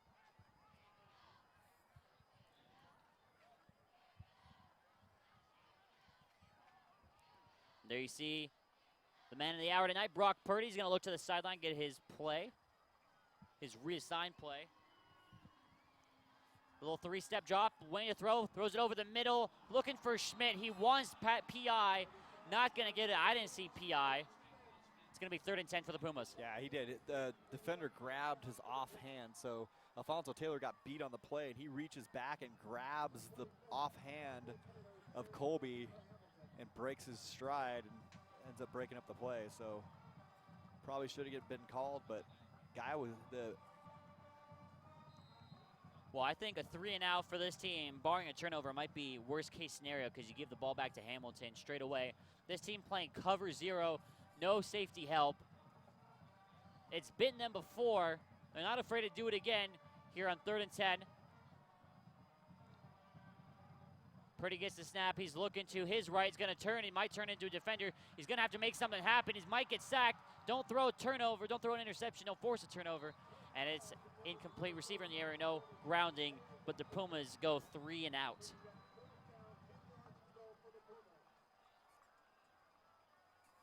Purdy trying to extend the play. And Hamilton doing a good job of staying in their lanes and not getting too out of position. And so when he flips back around to try to find a receiver downfield, there's nobody there except for a Hamilton defender in his face. So the ball's got to be out a little bit faster in that cover 0 look. I told you we might hit 60. We got this. I feel like even after this, Hamilton probably going to get the ball again. 30 seconds right off the clock in that possession. Yeah. So. This one's a better punt directional-wise. Hamilton had nobody back deep, but they're going to let it take a bounce at the 39, and that's where it's going to be downed at the Hamilton 39. So they only got to go 61 yards to find the end zone. So what's that, about 42 seconds or so? Probably. Goodness. I mean, it goes back to, again, I mean, it's been very minuscule miscues for this Puma team, like the drop by DeShane on this play, but you're looking at a big 7 points, and if you go down by 3 possessions to this team the way they're playing tonight, that could be really, really, that's a big hill to climb in the second half. Yeah, they had DeShane easy on that touchdown and not able to convert, so it's hard to, to score every drive is very, very hard to do, and so you're asking a very good offense. That's a lot of pressure on offensive staff as well as players to score every possession, and so, but we're in that type of game. I think at this point, anything, and I wouldn't be surprised if anything went down in this game. I mean, we try to flip the possession too. Do you think about that onside kick that was almost there? That ends up being, you'd assume, a 14-point swing. If we're able to bat that thing back in and get on it, but Hamilton goes and converts on their end, and then we go 3 and out. So after the false start, it's 1st and 15 for the Huskies. Shucka's going to move left, throw left, and that's through Parsons' hands. Going to be 2nd and 15 now. Good D by the Pumas there. Shuck rolls left, and I'm not sure why they're even getting cute with it. I would just keep I don't running know. that veer. Yeah, might as well. Until they can stop the veer, I'm going to run that all night. But when you're in the game and you try to get cute, and as a play caller, sometimes you think, oh, they're going to make an adjustment, or I've got other things I can do. And sometimes the best thing to do is just keep doing what's working. And all right, I got a new over-under for you real quick. 1,200 offensive yards combined. What do you got? Oh, I don't know. Check the depth here. So veer action. Little drop play, yep, right to Jordan. This one blown up, though, by a couple of Pumas, including Jobin Sweat. Big play for the Pumas now. Big 3rd down. Let's see if they can get off the field. Yeah, Javi Reynolds kind of had the angle. I'm not sure why Jordan didn't keep going outside. And he cuts back inside, and Javi Reynolds not the most fleet of foot guy out there. And does a good job keeping that outside shoulder free and force Jordan to run back in. But got to get pressure here on this quarterback. It's big right here for the Pumas. This actually not even the highest scoring game. We got 73-70 in the Suns game. So it's contagious among all the teams here in Arizona. Got a throw left, back shoulder fade, caught by Lockhart, and guess what? He's just past the markers. A perfect throw by Tyler Shuck, and it's a 1st down for the Huskies. And that is a huge, huge advanced play there. Ball is out to a spot before Lockhart even thought about turning around. He turns around, it's right in his hip. Unbelievable play by the Huskies there to convert on 3rd and long. Ball at the 50 on the dot, midfield, 1st and 10. I mean, Pumas brought the house there. Yeah. Good defensive coverage as well, didn't matter. They're going to keep it from Jordan. Shuck is going to throw left. He's going to just get rid of this one, floated out of bounds. That's a dangerous pass, almost a chance to get up there and maybe have a shot at it. Again, I'm not sure why they're throwing the football exactly. Yeah, neither do I. We'll take it.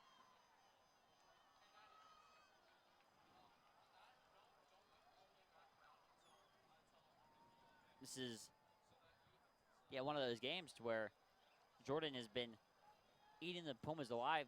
It seems pretty simple, you would think. Maybe just trying to hit the Pumas for the big play, but that doesn't even make sense because would you want to give Perry the ball back and just get out of here, kind of kill some clock, and go to the half with a 3-possession lead?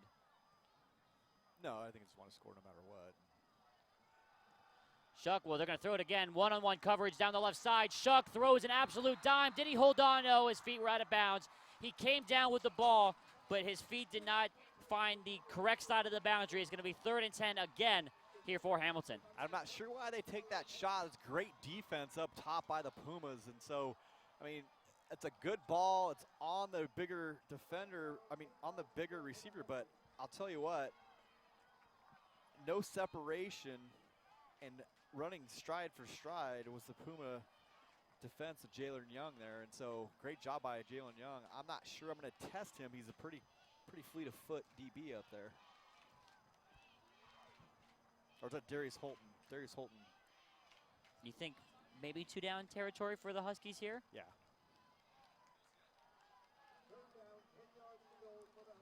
Shuck, he's going to roll right. He's got room to run. He's met, breaks through one arm tackle, but not enough.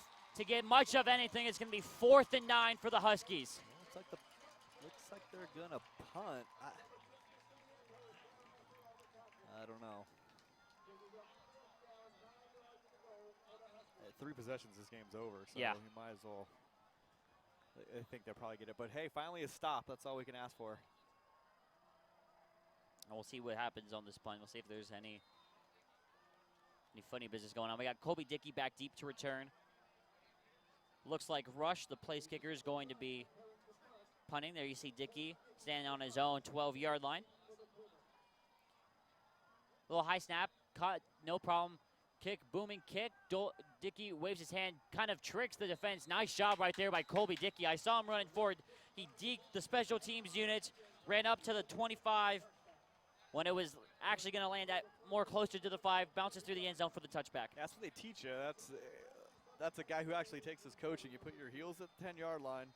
If that thing's anywhere near going to that end zone, you take off running like you're mad dashing for a fair catch, and the defenders will typically go to you. It's almost like taking the bait for when you go fishing, and the ability for him to get a touchback there is huge and not have this offense pinned back there. So let's see if they can match a score here after they finally get a stop on defense. Yeah, first time in the half. That'd be huge. Hamilton no longer batting 1,000 on offense. Purdy's going to throw wide open. It's Kleinschmidt. He's got some room to run. If he could just break the tackle, he can't, but it's a huge play.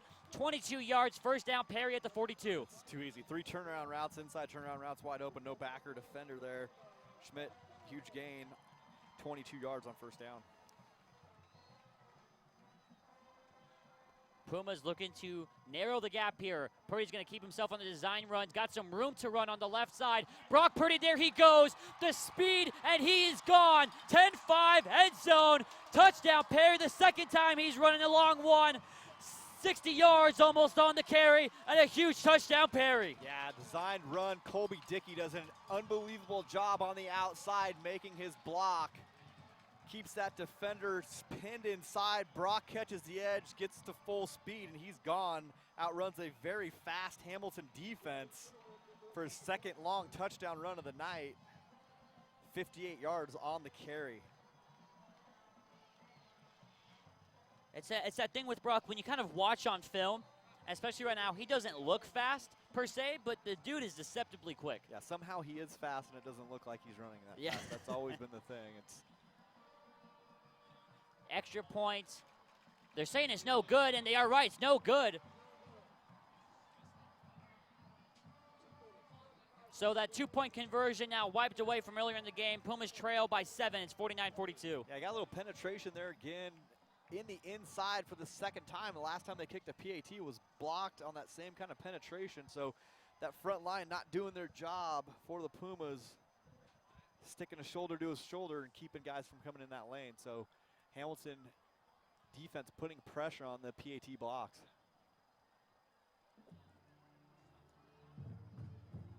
Pumas pulled to within a single possession. 2:35 left to go. Was that a 20-second drive? Do you onside kick here, though? It's a question. Every drive's 20 seconds. I'm not even paying attention to how long they take anymore. This is ridiculous. Well, if this is a giveaway, Trinity Kaufman is not on the field right now. And I have not seen Sherwood attempt an onside kick. He's done those little like squib kicks, but he hasn't necessarily put the English on it like Trinity has, at least not that I've seen. Well, maybe they figure they can hold for 2:35 here. I tell you, that's a dangerous assumption to make in a game like this. Sherwood. Yeah, he's going to boot it deep. It's going to be short, though. It's going to be returned at the 5-yard line. And here come the Huskies. That's Parsons, stiff arms. And he's going to be brought down by a flurry of Pumas. Looked like 7 or 8 of them all gang up at the 24-yard line. That's where Parsons brought down.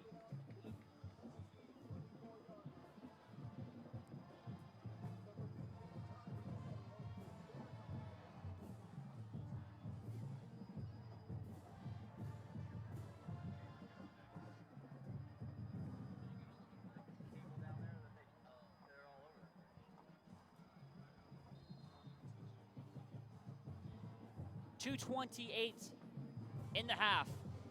Can the Pumas hang on and keep it a one-possession game? Remember, Hamilton get the ball to start off the second half. Little pitch out to Jordan. Jordan's going to tuck it in and run. He's into the secondary. He's got a first down on a 13-yard gain. It's just, again, it's got to be an awareness by the linebackers or somebody for the depth. He's at that depth. It's a toss or stretch play with a run, and so he was back at about 7 yards. And pretty good idea of what's coming when he's at that depth. Clock running. We have 2:15 and counting. Shuck under center. 4 wide set here.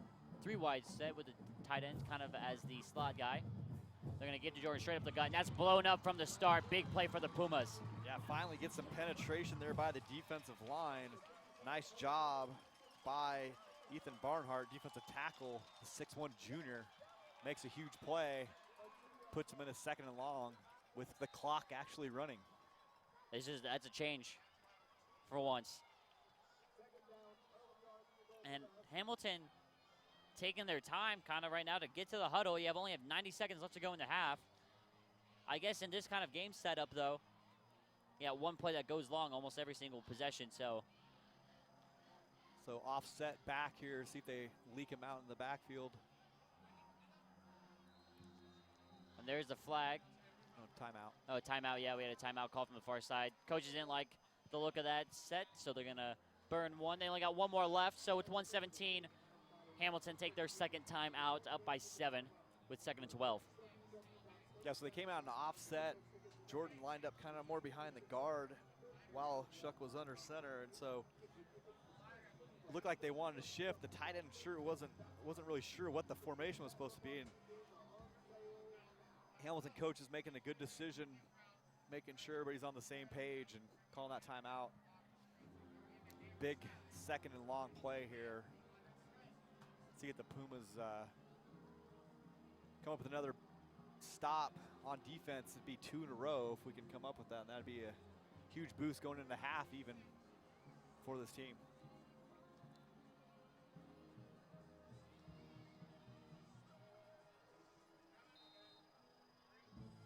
Well, here we go.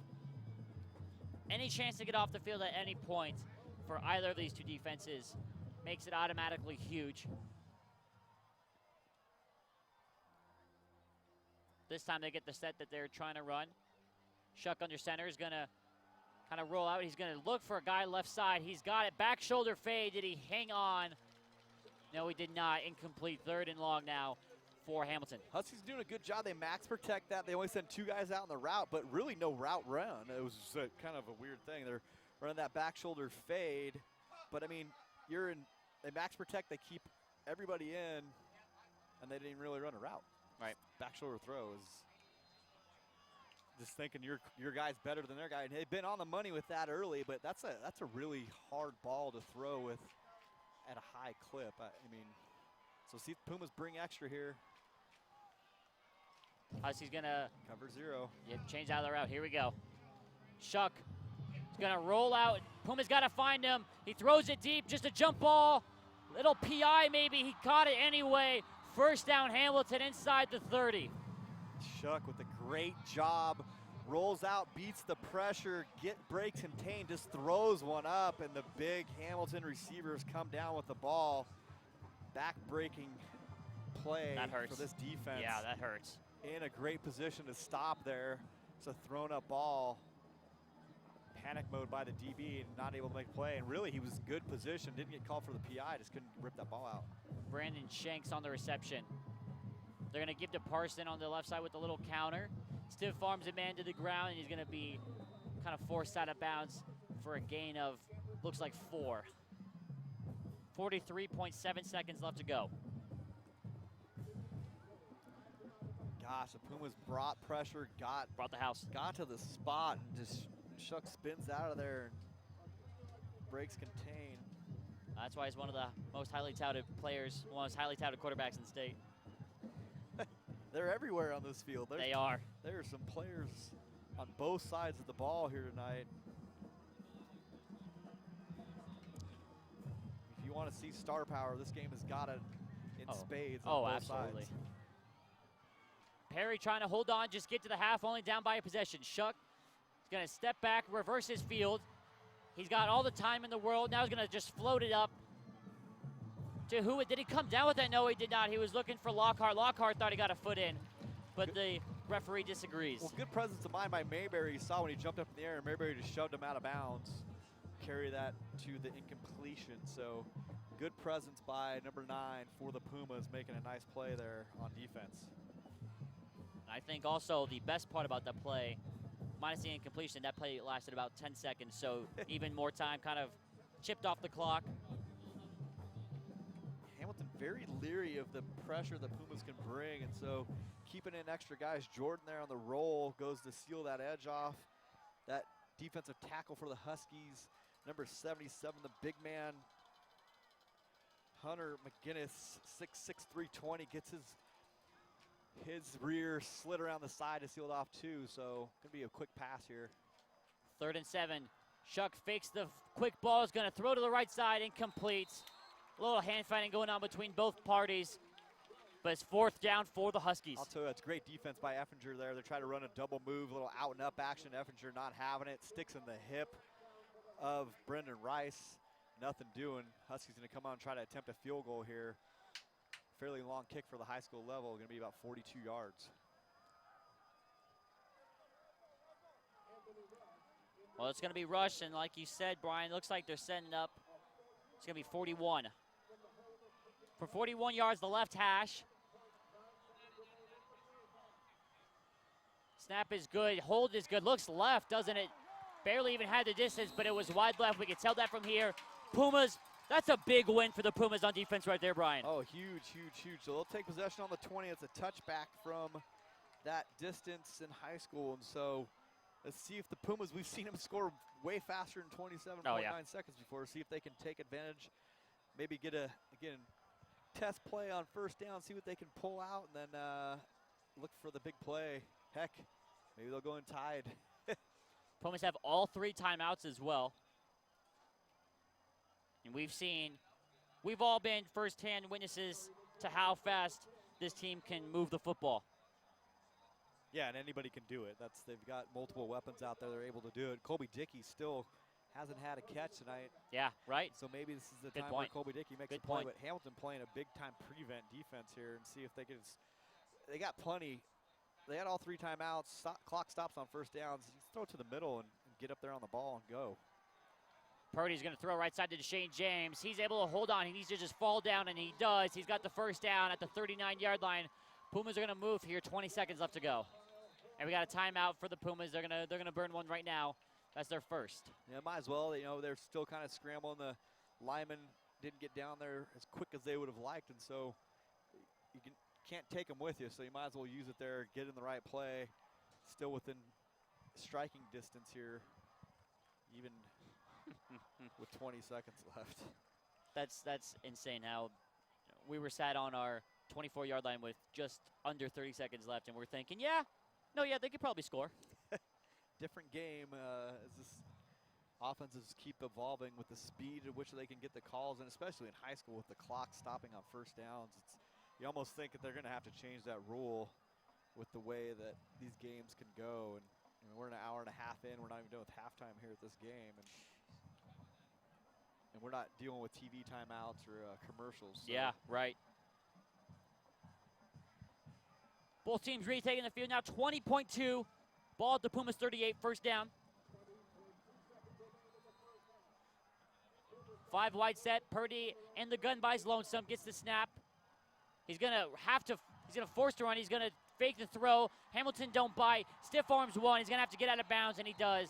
He's only going to gain about 3 or 4 maybe on the play. Yeah, nice play, though, making something out of nothing. I think David Hobgood for Hamilton might have to check his ears. He's probably ringing a little bit after Purdy gave him a head slap on that straight arm. That was pretty brutal. So Puma's still trying to go here. 12 seconds. They're going to look to the sideline. Remember, Purdy got out of bounds, so the clock not a factor right now. Yeah, he still throw it to the middle here. They're going to give it to you. Deep safeties in cover 2.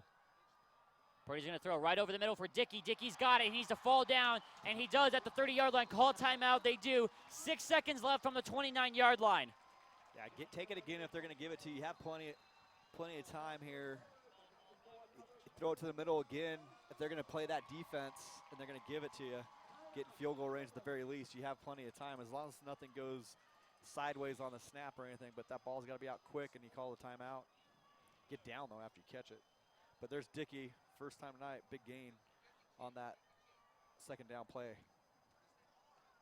So what do you think? Do you think field goal right here? Do you think kind of go for the end zone? Because we're looking 30, at it. So if they're going to give you the middle, 40, I'll throw it to the more? middle, and I'll Think call one more play? timeout. And Yeah? get my field goal team out there if they're going to give it to me. Because right now, ball's placed at the 30. That's around a 47, 48 yarder.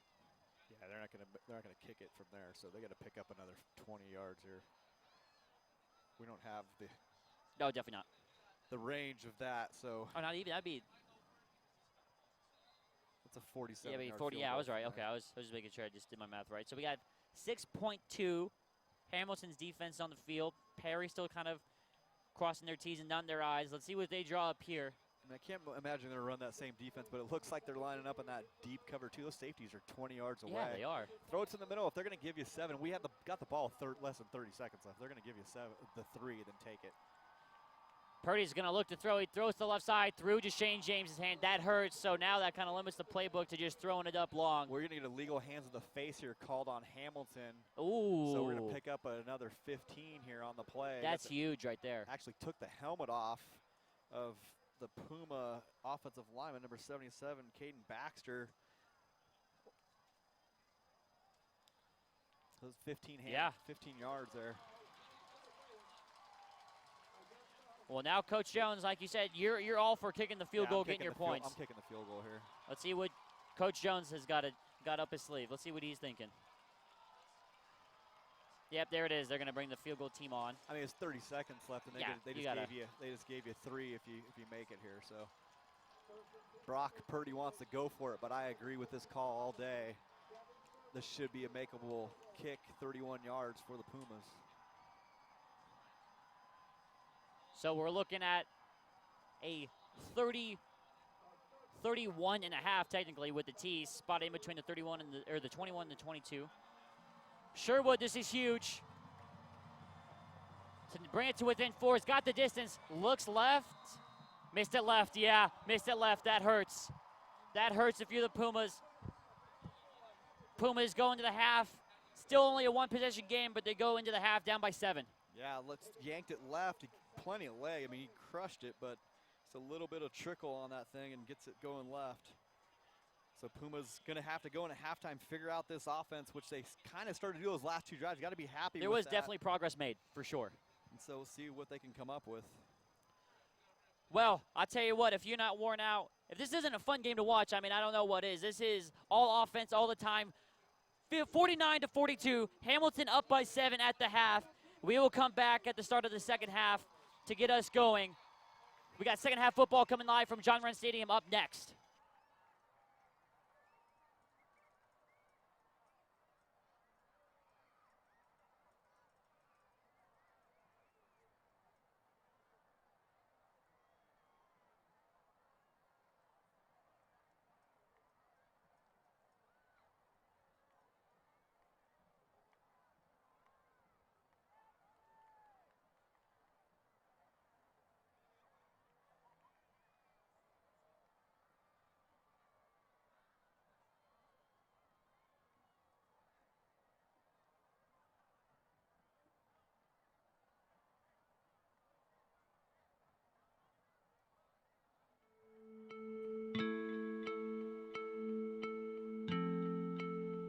Perry win their home opener in front of their home crowd. 21-7, our final score from John Wren Stadium.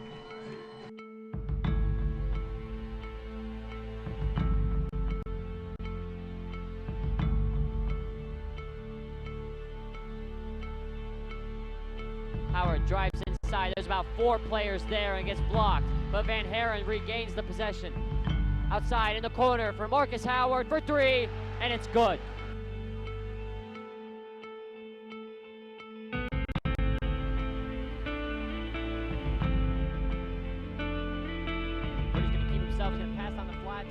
Nate James, nobody in front of him. He's going all the way. Nate James 5, 20, 15, 10, 5, touchdown Perry. Huge play, huge score. Perry are in front from being down by 21, and John Glenn Stadium comes to life.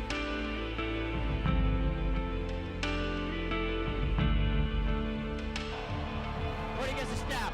3-step drop looking for Kenny Falls now at the improvise. Gets past 2. Well, Purdy's going to take it himself. At the 10, at the 5.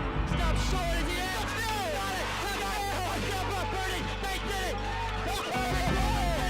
Are you kidding me? Oh, my goodness. Touchdown, Pumas. They won the game. Brock Purdy from 15 yards out. Carries it into the end zone. What a game. The Perry Pumas saved their season. They're going on to play Chandler next week. Referee says play the advantage, play on. Emma Ritchie wins the ball back, falls right to Remy Deutsch. And here's an opportunity. Deutsch plays Canistra in. Kelly Canistra, can she get it? Kelly Canistra, put it in the back of the net. Kelly Canistra, the redemption. After having chance, after chance, after chance. The Pumas put it in the back of the net. With just 3 minutes left to go in the game, the Pumas lead 2-1 against Chandler here in the quarterfinals. I'm Dallas Creel. I'm Parker Olzak. I'm Noah Lau. I'm Jordan Palacio. This This is the end of an era.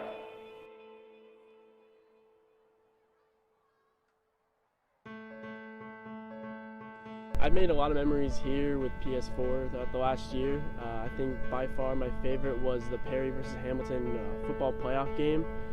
It was really important just to us as the team because it was our last game and our last stream here at John Wren Stadium for football at least.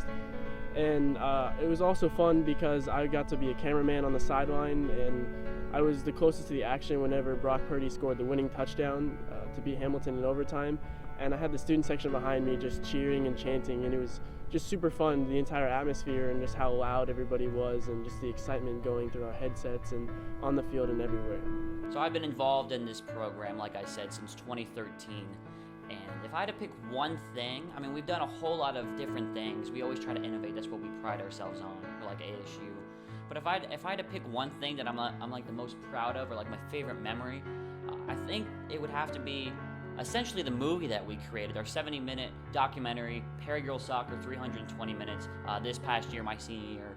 It seems like a decade ago, but it was only just a few months ago that we were still creating and trying to storyboard and write it and just make everything seem what it was. I mean, we put in so much work, so much hard work between filming all the practices, when it came to the playoffs, the games, trying to figure out how to broadcast the games while record them at the same time with different cameras, sacrificing a little bit for our broadcast to make sure the documentary would be good by, instead of using 3 cameras, which we would used to use, using 2 and saving the 3rd camera for field usage for the documentary, stuff like that.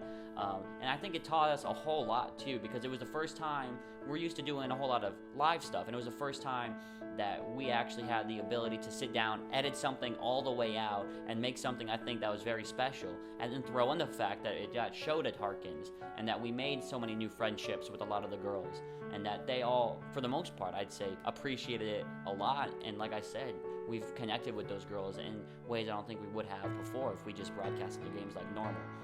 So that being said, along with all the teamwork, a lot of the friendships and the new connections that grew inside of the group because of that, because of all of our hard work, it was just so nice to see it come together, and I think it's going to pay off in some awards in the future, fingers crossed, knock on wood, all that stuff. But yeah, Perry Girls Soccer 320 minutes has definitely got to be my favorite item that we've done from the past 4 years.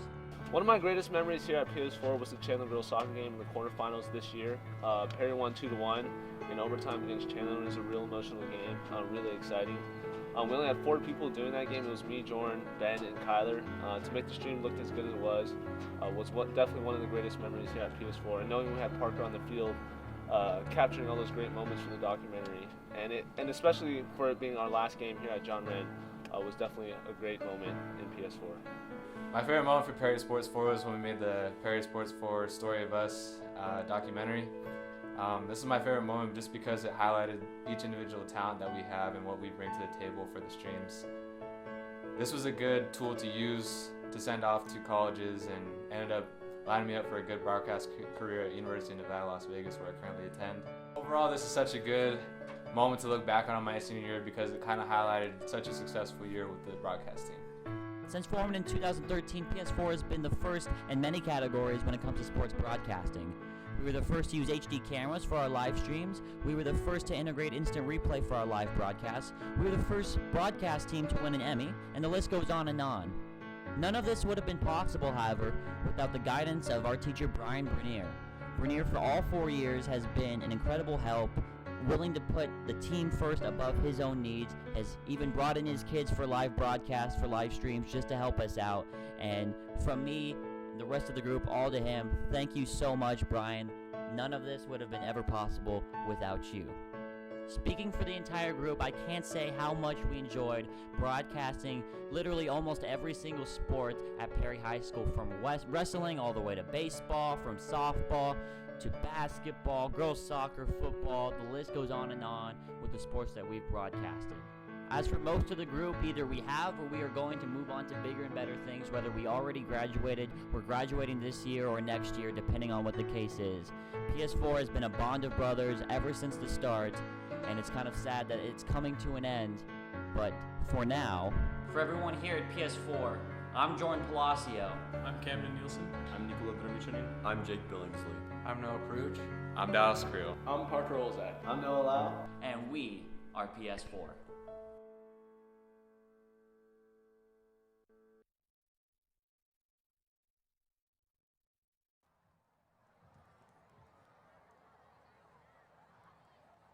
Drum majors, Eliza Butcher, Justin King, and Carol Olging. Is the band ready?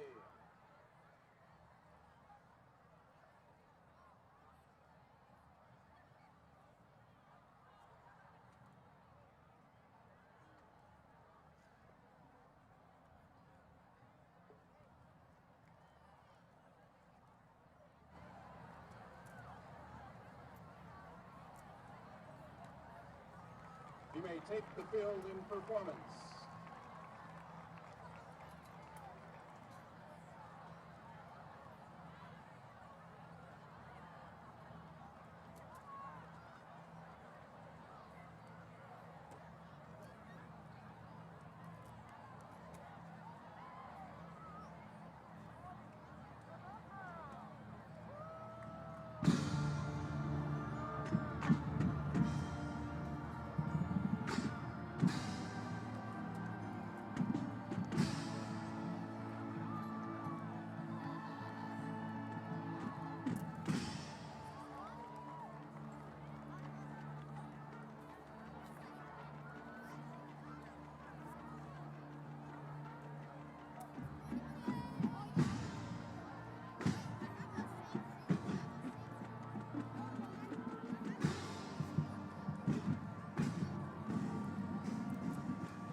Tonight, we welcome to the field members of the bands from Santan and Payne Junior Highs, performing tonight with our own Puma regiments.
Let's give another round of applause for the band members of Santan and Payne Junior Highs, and for the mighty Puma Regiment.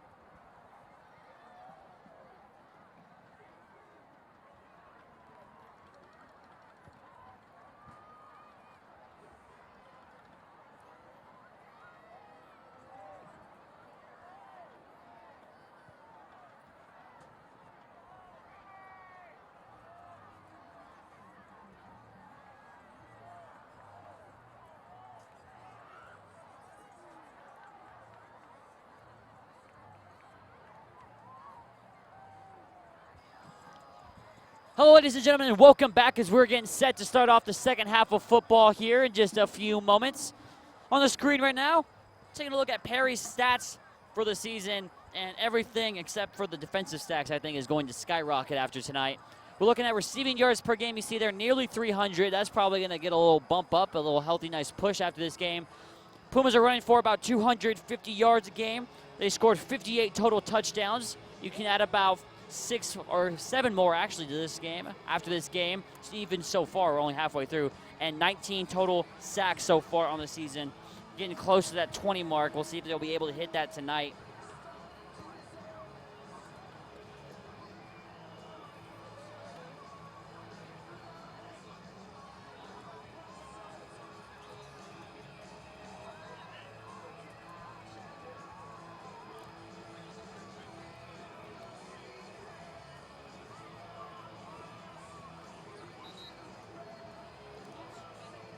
they're stepping to as far as keeping contained and staying in the lane and not letting him spin out of there and make a play. A lot more agile for a big man than you'd think. So it'll be the Pumas to boot this thing deep to start off the second half in a game of very few stops defensively. We saw some progress at the end of the first half, but that being said, we still have, what is that, what's the math on that? Yeah, we have about 100 points combined between the two teams. Yeah, and so what do you think we're going to get to? 170? Oh, goodness, probably.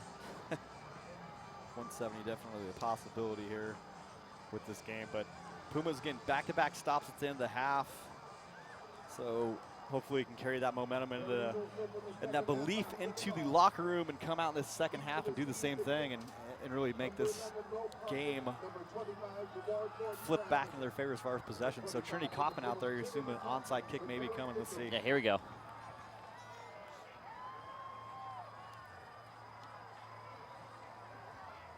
She's had some success giving the Pumas opportunity to go and get it. Let's see if she can do it here.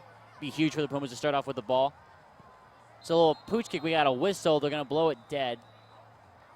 Looks like one of the Puma players was offside, so they're going to move it back 5 yards and do it again. It's almost a good thing because not the best. Brendan Rice caught that thing in stride. Yeah. Those are scary sometimes, and they're going to take that risk and not take the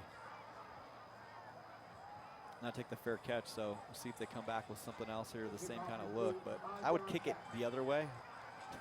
Yeah, I think so. Or maybe the middle, maybe to the tight end and not to the receivers that are on the outside. Because on one side, pick your poison, you got the #1 receiver for Hamilton, Brendan Shanks, and on the other side, you got the other receiver, Brendan Rice. So pick a Brendan, ear O. See what they do here. Same style, and they're going to get it up over. It's dropped, still loose near the 20-yard line. And after a little chugging and plowing through, bringing a few Pumas down with them, Brendan Rice goes down near the 30-yard line at the 31, it looks like. Yeah, that was a nice kick there by Kaufman again. Put it in a good spot, tough over-the-shoulder play there by Rice, and not able to corral it immediately. Pumas getting good coverage downfield, so not really bad field position. Well, I'll tell you what, this might be the best field position the Pumas have been in defensively all night long. At the 31-yard line, here comes this Hamilton offense. Batted, I think, 7-4-8. So toss zone, counter depth here. So they're going to give it right to Jordan. Jordan's going to bounce it outside. holding. And there is the flag. 2 flags coming, so they're going to get the holding that you saw, Brian, and they're going to move this thing back 10 yards from the spot. Jobin Sweat putting pressure on the tight end from Hamilton. He just tackled him, drove him down to the ground, and Jobin Sweat doing a great job keeping that, trying to keep that outside shoulder free who gets that zone, and really not keeping taking a cutback away from Jordan and putting this Husky offense in a position where they have to come up with something to get 20 yards instead of 10. First and 21. That's the other hook of high school football. It's actually a spot foul, even on behind the line of scrimmage, where it's not that way in the NFL or college. It's a really brutal penalty if you get it in high school sometimes behind that play. So 3 wide set here for Shuck and the Huskies. Watch a roll left here by throw back.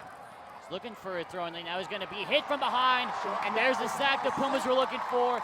Second and a country mile here coming for the Huskies. They almost set up in that roll left scenario because they had Jordan offset. That's typically when they were rolling to one side or the other, but this Puma defense finally gets in the backfield, gets their sack, and so see if they can come up with a big stop here. So despite, I should say, the sack, it's only a loss of 3 on the play, 2nd and 24. This right now is the slowest this game has been. Hamilton have had the ball for more than a minute and have only gone backwards. That's kind of a new thing Pumas have so far adjusted well. although it's mostly because of a holding. And they're going to get Shook again. Another huge sack. The Pumas are feeling it right now. Great job by this Puma defense coming up big from the tackle position. Travis Beckman gets in there and makes a huge play for this Puma defense. Pushes this Hamilton offense backwards for the first time we've seen all night. 7-yard loss. 2 consecutive plays now. We've seen penetration from Perry's front 4. We talked about if we would see a sack. We've seen 2 already this first series. Great job, great adjustments made. Obviously at halftime by the Pumas. 2 in a row. This is one of those ones where if you don't get off the field, it's almost inexcusable. 3rd and 31. They're going to give straight up the gut to Jordan, and guess what? He's got room to run, and there he goes. Gerard Jordan might be caught up from behind by Darius Holton at the 15. A last-ditch effort, he shakes past the man and goes 90 yards. That's right, 90 yards for the score. Touchdown, Hamilton. What a heartbreaker for the Pumas. Just a straight sprint draw right to the gut of Gerard Jordan. Defense runs right by it, nobody home, expecting to pass all the way. And get gutted for the huge play by Jordan. That is a stab right in the heart. That one hurts. I'm still going to be happy with the way they play defense. Plenty of time in the game. It's not like your offense hasn't been scoring, and so possessions aren't at a premium here. So you got to be happy with the defense on those first 3 plays of that set, and so just come back and make sure that you're not falling asleep, and every play is going to be huge, and details have to be paid attention to, and obviously work on that play by this defense. Rush knocks in the PAT 56-42. Hamilton knocked their lead back up to 14 points. Big momentum swing right there. You have 2 sacks in a row, feeling good, and then Jordan busts it for 90 yards. Yeah, we talk about it all the time. A lot of times those 3rd and long situations, do something safe, screens, draws, and there was your draw. Yep, and goes the distance. Goes for 6 points. Right now, the Huskies on the opposite sidelines doing up downs. Coaching staff not happy with something that they did on the either on the PT or something leading up to it. Yeah, that was trouble right when the ball was handed off. You could see the hole from where we were, and nobody home. I could probably run through that one. You would have got caught, but you could have run through I would have probably would have been positive yards, and that's what we like to see right there. Holden doing everything he could, but Gerard Jordan has too much speed on that long run. So. Have a sideways kick. Did that hit Eppinger? They're saying it did. He's got to pick it up from the goal line. He's trying to make something happen. Got to be careful not to run backwards. He's running along his own 3-yard line, running even further backwards at the goal line, and needs to be stopped inside the 5-yard line. Horrible field position. Pumas kind of catch a bad break on the bounce, and they're starting off at their 4-yard line. He's got to make a decision a little bit early. He got a little, once he decides that, he got away from being way pinned back, you got to just try to see if he can get to the 10 or something. He's trying to make too much of a play. And ran about 40 yards the game. Nada.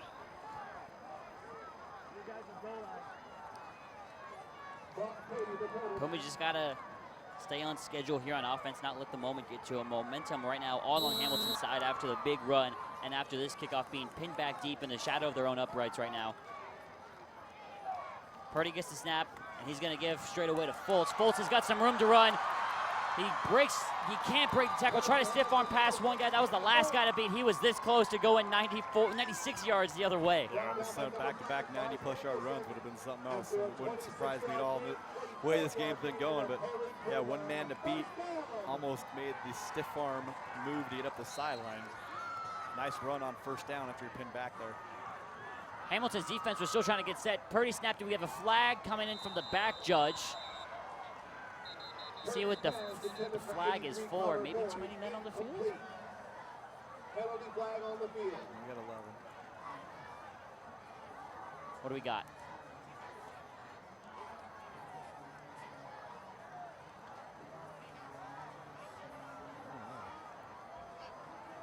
Illegal substitution against the Huskies. So the flag goes against the Huskies. A 5-yard penalty. Repeat first down. Illegal sub was the official announcement. Pumas will take it nonetheless. 1st and 5 from the 33. 0. Purdy's got to throw. He's going to go for Dickey. Overthrew him, it looks like. Yeah, just over his outstretched fingers. I tell you what, that's something that the Huskies have been doing time and time again against the Pumas, playing that cover zero, and the Pumas not really able to take advantage to the fullest extent tonight so far. Yeah, you know, Dickey's getting caught up in hand fighting still 15, 20 yards downfield. He finally broke free a little late. Brock would have liked to hold the ball another second or beat there, but wasn't able to. So they're going to connect on that sooner or later. You can't keep taking that risk. Purdy in the pistol. And they're going to give straight up the gut to Hill, it looked like, and he's going to gain a couple there on the play. It's going to be 3rd and short here for the Pumas, 3rd and manageable. Number 42 there for the Huskies. Colin Nazareth. 3rd down, 3 yards to go for the Pumas. So 5 wide set here for the Pumas on 3rd and short, 3rd and 3. Huskies showing cover 0 again, going to bring extra. See what the Pumas draw up here. Purdy's going to have to make something happen. Pump fakes, gets past one, and he's got the 1st down. It looked like, let's see where they spot him. A beautiful pump fake by Brock Purdy buys him enough time and stretches the ball out past the marker for the 1st down for the Pumas. Yeah, you know, the Huskies brought an extra backer late, but the Pumas offensive line did a great job of a turnout block at the last second and kind of kicking that guy away from Brock taking a clean shot. So nice job by the offensive line seeing that late blitzer.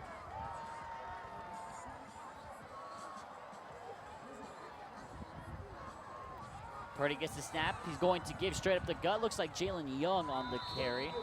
And he's going to get about a gain of, looks like 6 here on the 1st down run. Staying on schedule is what you like to see for these Pumas. That's a nice drive here, taking them some time. A little more calm presence so far in this second half. Without a doubt. Purdy's going to get the snap, going to throw left for Deshane James, the slant around over the middle, keeping his head down, keeping the feet moving, gets a 1st down and a lot more inside the 35, down at the 32, 1st down Perry. Yeah, nice easy slant, good job by Deshane James, takes Clayton Hopper for a little ride down the field. James, a big receiver, 6'3", 210 junior.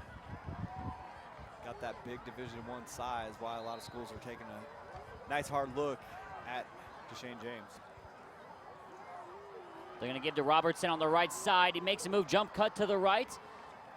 And we're going to see where they spot him. It looks like he's a couple yards short, though. That's a good 1st down run, though, however. Yeah, nice gain of 8 yards there on 1st down.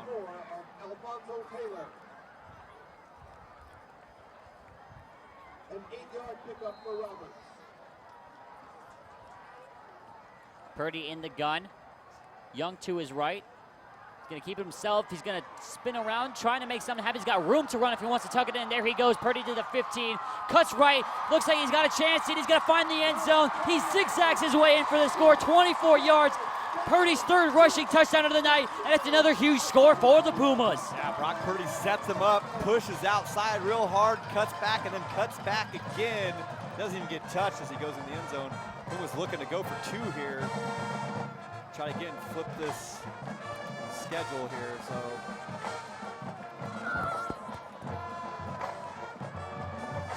Puma's going to stay out. They are going to go for the 2-point conversion. Going to try and knock this down to a 6-point game.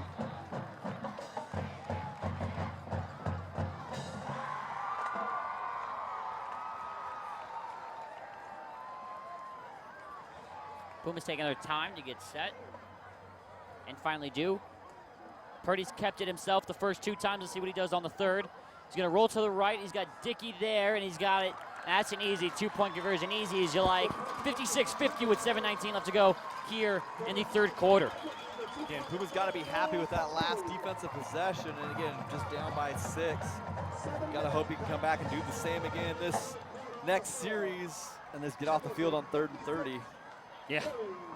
Which you think would happen most of the time, so you'd hope. Kind of a fluke play. Hopefully we see that same defensive pressure we saw in that last drive by this Puma defense. Nice drive though, 96 yards to answer back. Took some time. Nice hard running by both Purdy and Roberts. Robert's son. That player we don't have on the roster. Yeah, So. well, I mean, So 6-point game. Let's see what Sherwood draws up here. So Sherwood has been typically so far, Sherwood has been the one to just boot it deep. When it's been Kaufman to kind of put the little English on the ball, as we've been saying. Let's see what Pumas draw up here, though. Kaufman seems definitely like the more precise kicker out of the two. got to figure another deep kick here with a mostly hands team look by this Husky kickoff return. So, the way the defense played last time, they could drive the ball. It's going to take a bounce, and it's touchdown. He's got to pick it up at the one that's Parson. He's going to run to his left. Gets hit by his own player. Ball's out. The ball is out. We got it. Who's got it? We got it. Pumas ball. Talk about a big play right there. Pumas get the ball inside their own 10-yard line with a chance to tie the game and even take the lead. Ball fumbled around, scored it out late, and the Pumas end up getting a hold of it. Came out of the bottom of the pile with it. Ethan Rosenhan, the fourth-string cornerback. Senior Ethan Rosenhan gets the fumble recovery. Huge play. We talked about someone's going to make a mistake, and that's a fatal mistake here for this Husky defense or Husky offense, and a defense that just got driven 96 yards right back on the field. With the Pumas looking to score to take the first lead since the first possession of the game. For the first time all game, it feels like Hamilton finally blinked. Purdy now in the gun by himself, 4 wide set. He's going to keep it and run, design run. He's going to bounce it outside. Breaks past one with a stiff arm. Trying to get to the corner. Did he get it? No, they're saying he's out of bounds at the 1 or 2 yard line. So it's going to be second and goal at the 1. Perry still have 3 feet left to go. I mean, I don't understand. It's been talked about a lot in the state of Arizona how Brock Purdy doesn't have a ton of big offers. He was tackled on that play, and he just shoved the defender down onto his back. I mean, that guy has grass marks on his back now after the quarterback just shoveled him right in the ground. Yeah, I mean, it's not because this doesn't come from a place of bias, but truthfully, I think Brock Purdy is probably the most underrated player, I think, in all of the state of Arizona. He just makes plays. I don't understand how coach can't see it. Coach Jones had a great interview. He said those coaches that don't offer him be kicking a can without a job next year. They're going to give to Fultz. Fultz has to spin out of a tackle. Ball's out. The ball is loose. Hamilton say they got it in the end zone, and they do. The ground had to call it. How's that not the ground? He was on his butt if the ball came out. They rule it a fumble. Obviously, no replay at the high school level. Hamilton got the ball right back.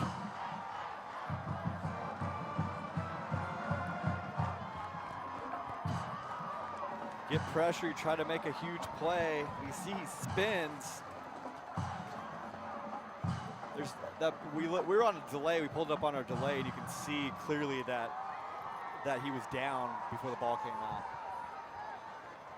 He was on his butt as the ball popped out, so no replay in high school, so it doesn't really do us much good, but trying to do too much.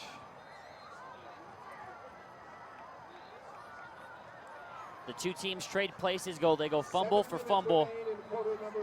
Oh, man, that hurts to see. Now Tyler Shuck and this Hamilton offense get another chance to widen the gap. They're going to give to Parson on the left side, a play they've drawn up all night, and he's hit and stopped only for a gain of a couple.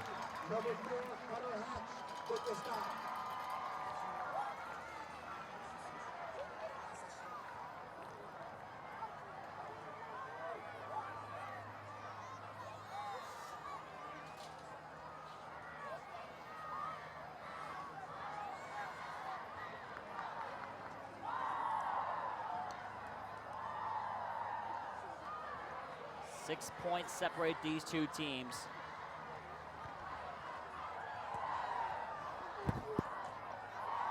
And the Pumas just had their chance at knotting up this game, slipped right through their fingers. Chuck is going to keep himself. He's got everything. He's going to be hit. Another sack. No, he breaks another tackle. He's just going to run for the line of scrimmage, and that's where he's out of bounds. He's going to lose, it looks like, a yard or so, and it's going to be another chance for these Pumas to get off the field here on third down. Yeah, great defense again by the Pumas. So it still go down as a sack in the books because he took a loss on the play of about, look at that, that's about 4-yard loss there they gave him. So 3rd and 12. Pumas defense game so far in this first 2 series we've seen him here. And so I think get pressure.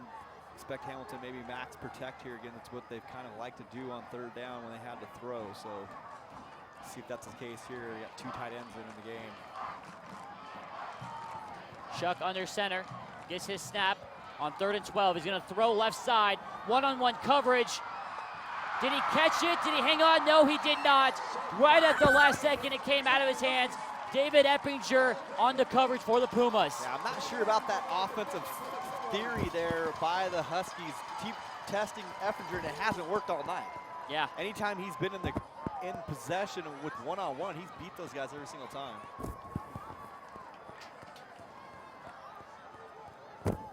That's big for the Pumas right now to be able to get off the field on 3rd down.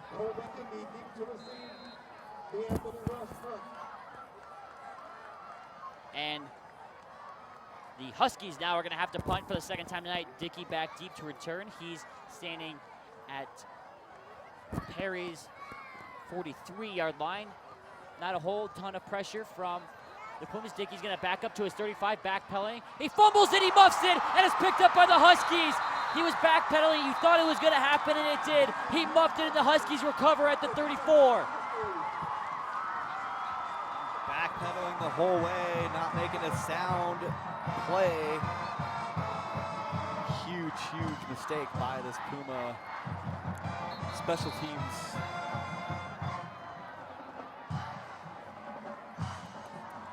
We had an injured Husky on the field. That's Mac McCrossan.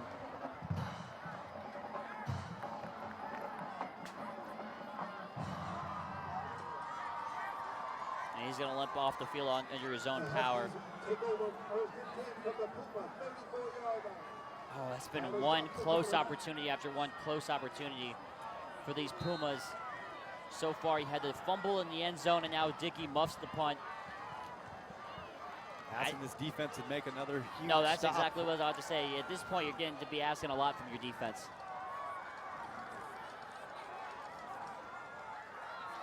To stop a team who scored 56 points for a 3rd time, and we're going to have a full start here on the Huskies, so we're going to move them back 5, so that's a good start, at least.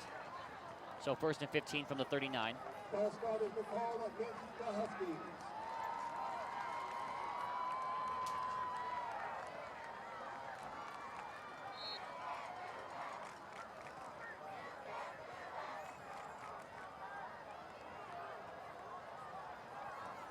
The Pumas look to their defense to keep them alive in this game. It's only a 6-point game right now.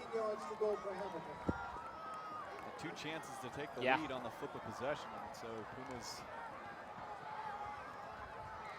They're going to fake the toss to Jordan. Show wants to throw deep. Pressure coming. He's got the check down route, and this could be a big play right here. He gets the 1st down inside the 25-yard line. 1st down, Huskies on the reception. Dominique Hilton. Probably going to have a late hit here on Shuck, too. So we're going to tack on another 15 to be roughing the passer penalty. Most likely scenario here. Unless we lucked out with the hold. Waiting on the call here. Yeah, roughing the passer call on the Pumas. So they're going to tack it on at the end of the play. You feel the air kind of being sucked out of the side of John Wren Stadium. I think they're still okay. It's just that, they had him pinned back again. It's just too much of an aggressive move by Hatch. Hatch blows the stack, gets in there, and Hatch comes out of control to try to make the big hit on Shook, and Shook just puts one foot in the ground and makes a miss. He comes in and breaks down and forces him to have to throw the ball over the top of him. It's a lot harder to throw and made it too easy by not coming in under control on the blitz. 1st down from the 11-yard line now after the penalty. Shuck under center. He's got Lockhart in motion. They're going to toss it to Jordan. Jordan is going to be forced out of bounds. Nothing doing on that play. Good play from Puma just to keep it to a minimum. Yeah, good defense defense there by the Pumas. Victor Nieto comes flying in from the safety position and stops that play cold. Huskies get nothing on that play, 2nd and 10 from the 11 now.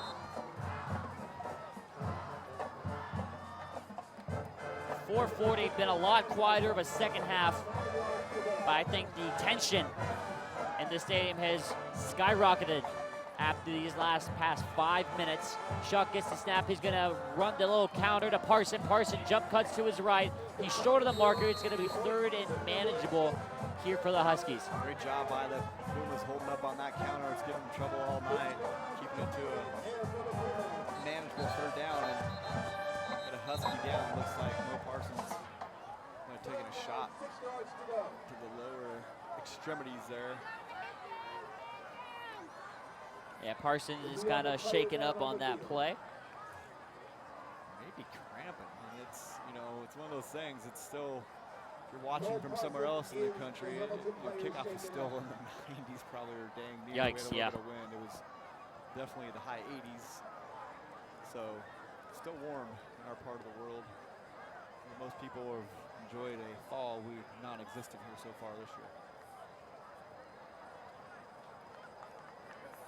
Pumas right now, after Parsons being helped off the field, they're facing a 3rd and 6.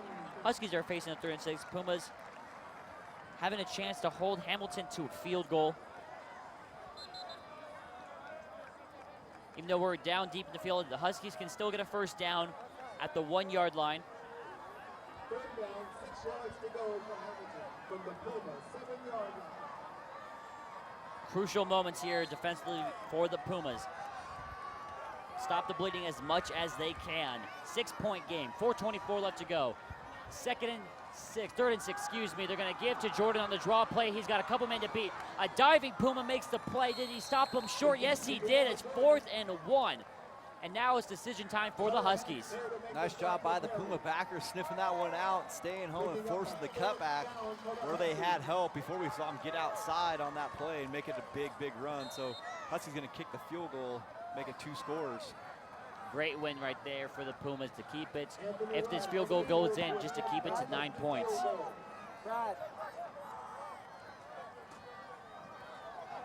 Rush is 0 for 1 so far in the game. First one, however, was from a lot longer, about a 41. This is just a 20-yard chip shot. Let's see if he can get it. Almost blocked. It was blocked. It looked like he was blocking. It's wide left. The Pumas buy another get-out-of-jail-free card, and they got the ball. Yeah, you wonder how many lives they have, and they keep going back and forth in this game. And 2 field goals missed by the Huskies getting down there.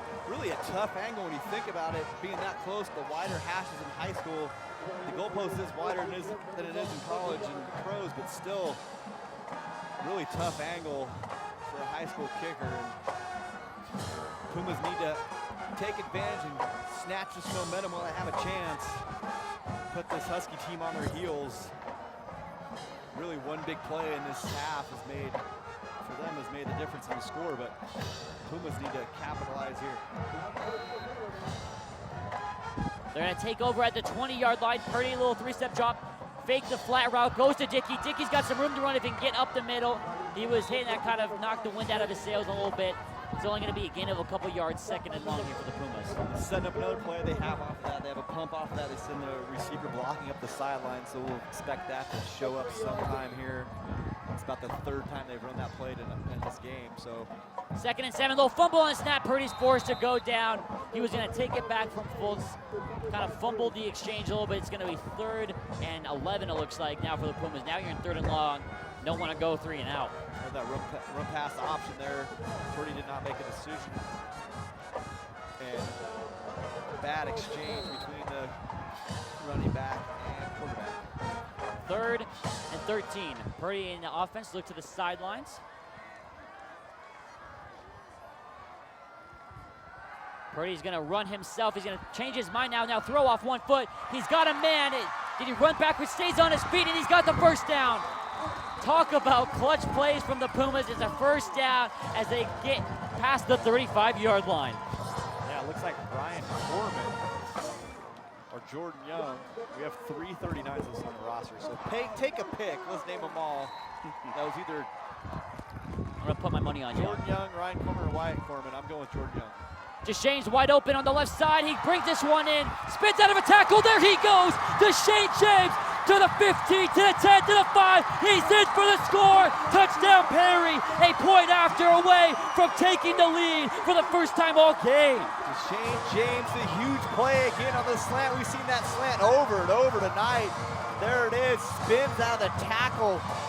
Huskies defense stopped. Clayton Hopper wanted nothing to do with it. He had a blocker come and show to him, and he's like, you know what?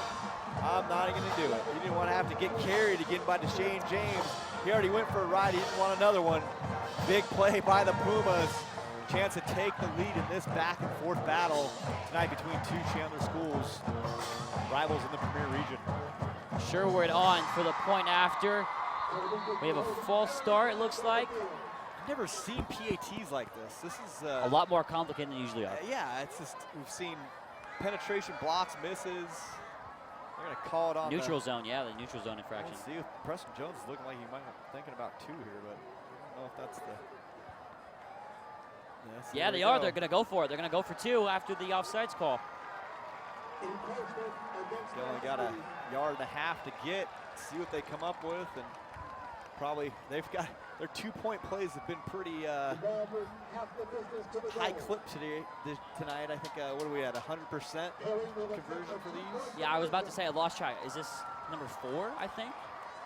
Or they missed one of them. Did they miss one, or they've gotten all of them? They missed a PAT. There's been so many touchdowns in this game. I've absolutely lost track. We are fried up here. Yeah. We're well aware of that. Purdy in the gun. Everyone clears out. 2 tight end set, 2 receivers. They're going to look to the sidelines, get their play to adjust to how Hamilton's lining up on D. Purdy's going to fake. He got Speaker wide open. They ran that exact play earlier, and they got the 2-point conversion. 58-56 Pumas. It's a little run pass option look there, and that's what the play they'd actually run for the touchdown earlier actually run when the fumble occurred down there, and he kept it on the run the last time and didn't throw it. They went right back to it, wide open. Tate Speaker, nice throw. Good job by Speaker climbing the ladder, going up and getting it. 2:04 left to play in the third quarter. 58-56. Surely, you got to think there's probably a score or 2 left in both teams. So this has got to be the highest scoring game in school history. Yeah, this second half's been a snoozer, I think. Yeah. We haven't had even near the scoring that the first half did, but some mistakes by both teams. Probably a little fatigue on both sides, I would imagine. So. Sherwood on to kick it deep. It hit a Hamilton player. It's going to be picked up and down at the 28-yard line. So that's where Hamilton, I think now that takes the kick for their worst field position to start off a drive at their own 28. Trinity Goffman doing a number on these guys on those kickoffs. So definitely a weapon for the Pumas. Only a second, Burns off the clock. 2:03 left to go. Pumas up by 2.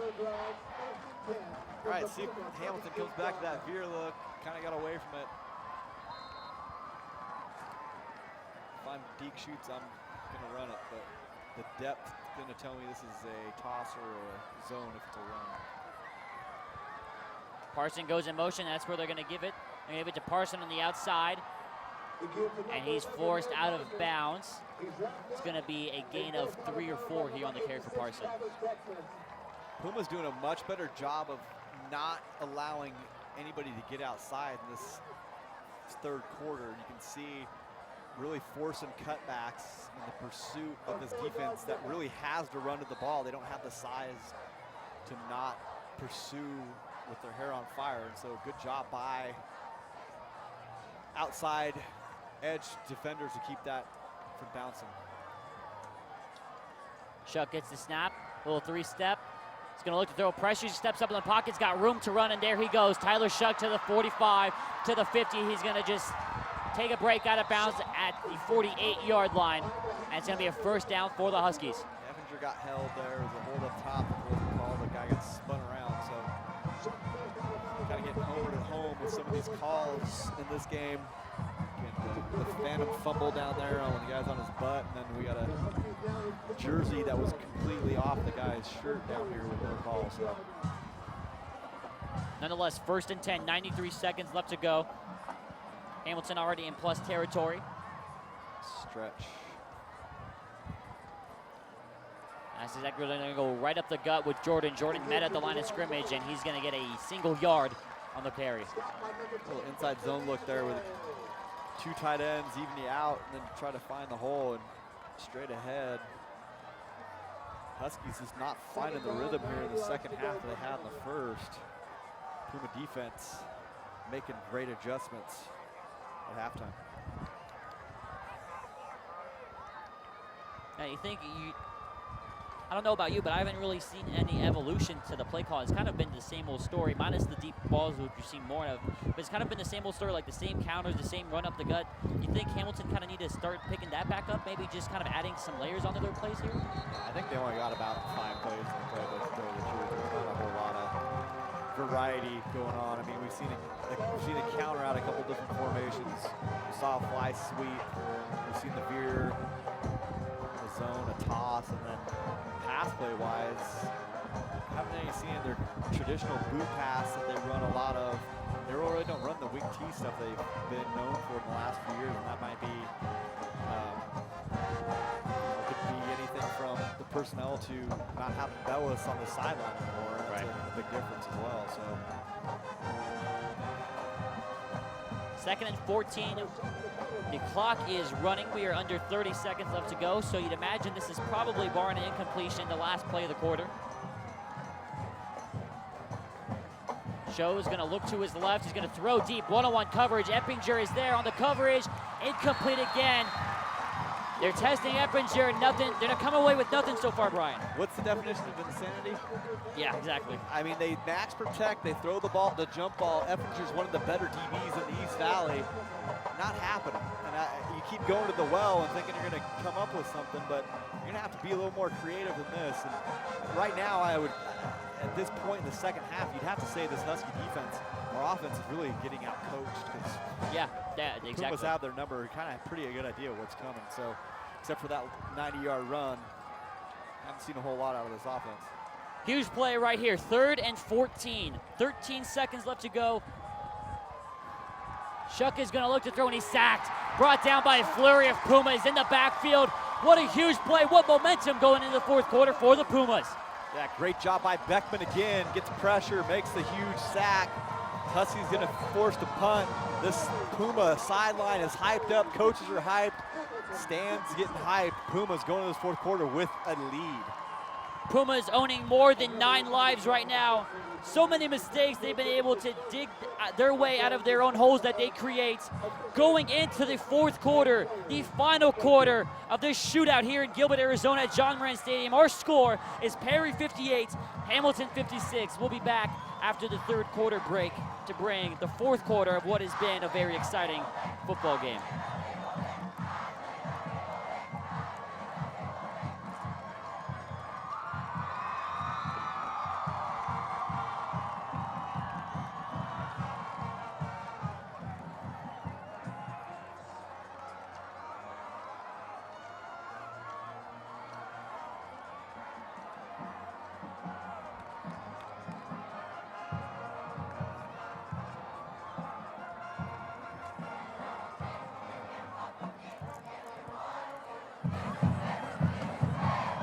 I felt like a quick break, didn't it? Both teams on the field already just kicked things off in the 4th quarter. Dickey, after buffing the last punt, standing on his own 10-yard line, like you said, Brian, putting his heels on the 10, not touching anything that goes over his head. We're working some promotions at the quarters here or something, so we get over. Yeah, honestly. Get away from it. Dickey says, nobody touch it, nobody get near it. It's going to take a Hamilton bounce inside the 20, and it's going to be down at the 17-yard line, it looks like. So 1st and 10 for the Pumas at the 17. I think distance is all relative in this game, no matter where the drive starts. It seems to Good end point. up on the other side of the field. Yeah. So Again, this defense for the Pumas stepping up huge in that third quarter, making all the plays, putting all the pressure on Chuck. 3 sacks in that quarter alone. So we'll see this Puma offense a chance to put this to 2 scores right here. After battling from behind for almost the entirety of the first half, to start off the fourth quarter, the Pumas have a chance to go up a couple of possessions. They're going to give to Fultz on the first play. A couple jump cuts from Fultz. He's brought down at the 20-yard line, so it's going to be a gain of about 3 for the Pumas on first down. As you can see right there, Fultz kind of limping into the sidelines too as he takes a seat. 2nd and 7 now. He's trying to stretch out a kick too, so hard running up and down that field for a couple hours. Purdy gets a snap in a 5-wide set. Maybe the ball slipped out of his hand. Did they rule it a fumble? What do we got? They're going to say incomplete pass. Yeah, there we go. Took them a while to make a call. Maybe fairly obvious there. Yeah. Purdy attempting a fake pass, the ball out of his hand. Maybe Purdy going for a quick read, maybe even going for a pump fake. Ball just kind of slipped out of his fingers. And now that creates a big 3rd and 7 for the Pumas on their own 20. See, Hamilton decides it's due here. Looks like they're going to play coverage here with the safety. Looks like they're going to bring pressure late. Going to roll coverage, cover 0. 4 wides for the Pumas against this cover 0 set trap. A tight end to the right side for the Pumas as well. They're going to look to throw. Purdy looking left side all day long. And he got the pass completed. The Pumas got the first down. It's just too easy, you know, if you're not going to get pressure, which they didn't get any pressure, you give a guy one-on-one coverage with no help in the flat on an out route. Nice easy pitch and catch. Clayton Schmidt runs a little 12-yard out, first down, no problem. Pumas lose the ball. 1st and 10 at the 30 for the Pumas. Purdy in the pistol. He's going to give straight up the gut. Looks like Roberts, they tried to strip the ball and they did not come up with it. It's going to be near the marker. Looks like it'll be enough for a first down on their first down run. I'll tell you what, Robertson's the beast. He has not been brought down on the first hit all night long. Braden Robertson, 5'11", 190 sophomore, running hard for this Puma offense. Tell you what, wear a defense down. It looks like it's starting to show up here, breaking about 4 tackles on that play. 10:30 left to play. Purdy gets the snap. He's going to roll right. Look to set his feet. Look to throw. Incomplete. Sideline wanted a PI call. Didn't get it. It's going to be 2nd and 10 for the Pumas. Nice coverage there by Taylor. Little comeback route. Late ball on the comeback. Can't happen. There's no way that's going to get completed. He's lucky that wasn't picked off and taken off the other way. 2nd down, 10 yards to go for Purdy.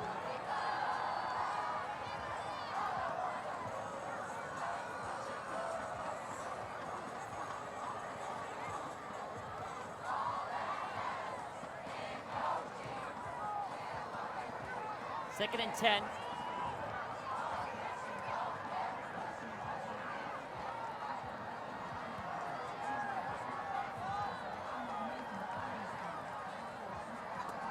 They're going to give to Dickey. Dickey's going to look to throw. He's going to try and find Purdy. Kind of a low throw. Purdy breaks the tackle as the receiver has the first down.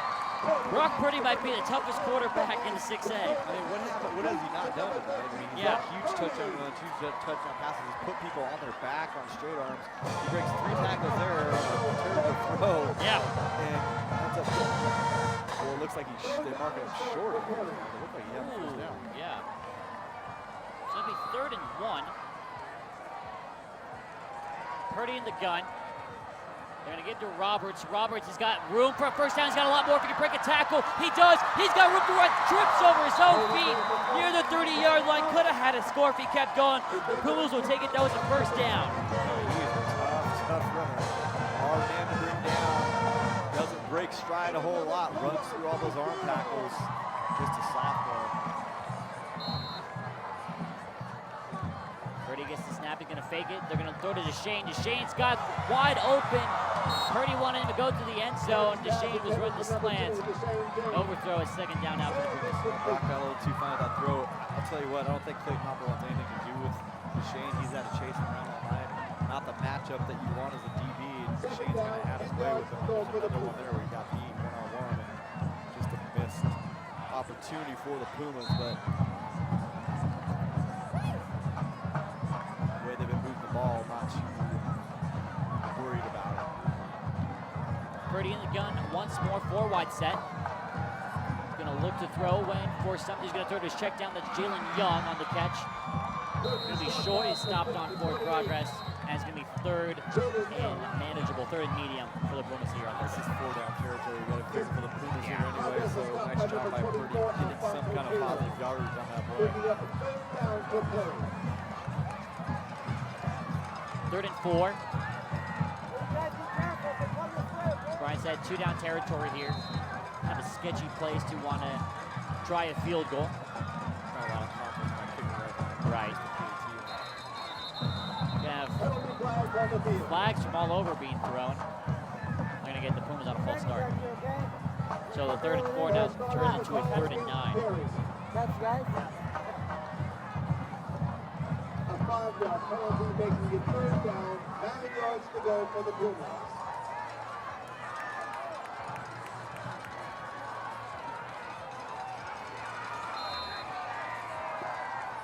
5 wide set here for the Pumas. Purdy in the gun, gets the snap. He's gonna look to throw. He's got a wide open. They ran a little trick play, and it's Tay Speaker. He high steps into the end zone, 28 yards away, and it's a touchdown, Perry. It's like they lower you in, they roll you in. You think you had that sniffed out all week. You said, you know it's coming. You know they're going to run it.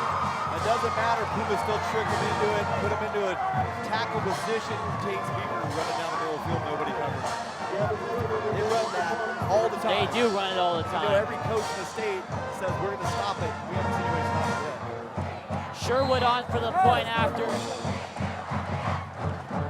Just to put them up by 2 possessions. And through the uprights. 65 to 56 our score. 9:17 left to go in the ball game. So I think we got a new record for it. Yeah, there it is. Well, we still got to get another. No, we need another score for it. I think we'll have another score. I think 9:17. I think the odds are pretty strong. If not 2.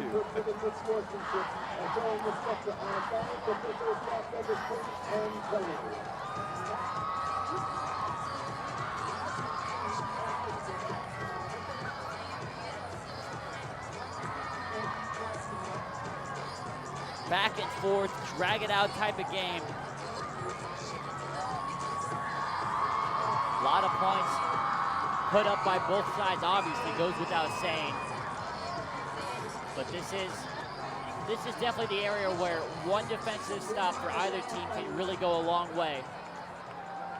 Gavin Sherwood to kick for the Pumas. Gavin Sherwood to play the kick.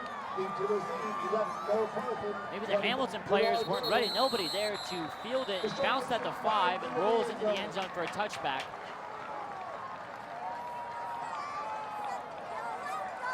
The Huskies take over first and kick from their own 20-yard line. We've been running for a strong 2 hours, 46 minutes so far, 9:46. I'd offer the guess that most games in the state are probably wrapping up by now.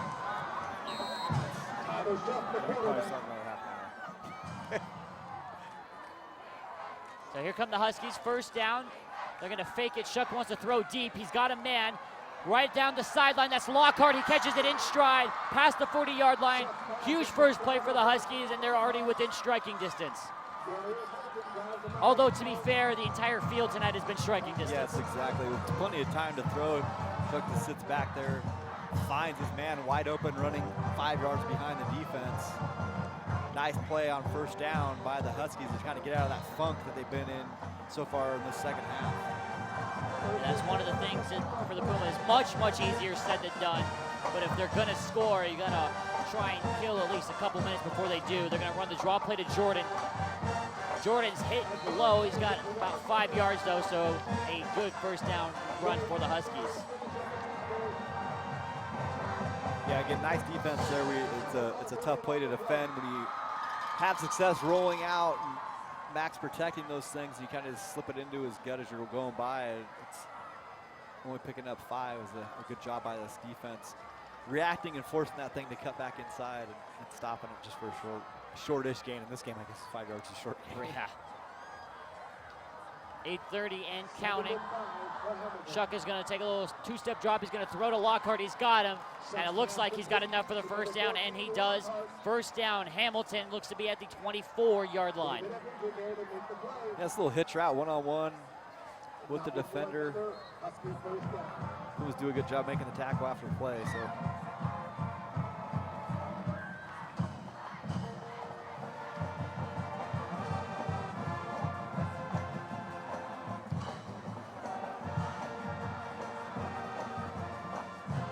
Huskies taking their time running right now. Shuck is gonna fake, he's gonna fake twice, he's gonna throw, kind of just put it up in the air for Lockhart, and there's nothing doing on that play.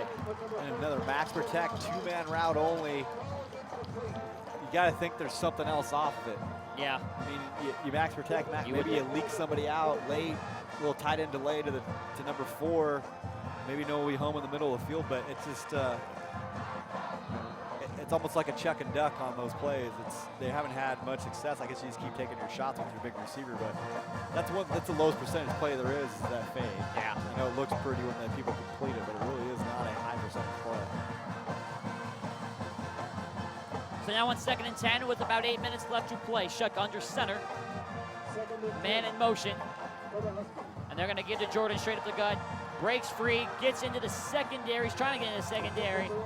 And he's going to be a yard or 2 short from the markers. It's going to be 3rd and manageable here for the Huskies in 4-down territory. Yeah, really just good defense there by the Pumas. Not able to bring Jordan down. He's so slippery. Just Jordan being the Division I athlete he is, the Syracuse commit, making a little move. Picks up positive yards on a play that could have been dead in the water from the get-go. Shuck under center, 3rd and 4. They're going to give to Jordan a little jump cut up the middle. We're going to see where they spot him. Spot him short a yard. Yeah, it's going to be a 4th and 1. Huge play. I'd quarterback sneak here with Shuck and get this thing going, but see what Hamilton comes up with. I wouldn't get too cute. Got a 6'6" quarterback. They're going to give to Jordan straight up the guts. Actually close. Did they get it?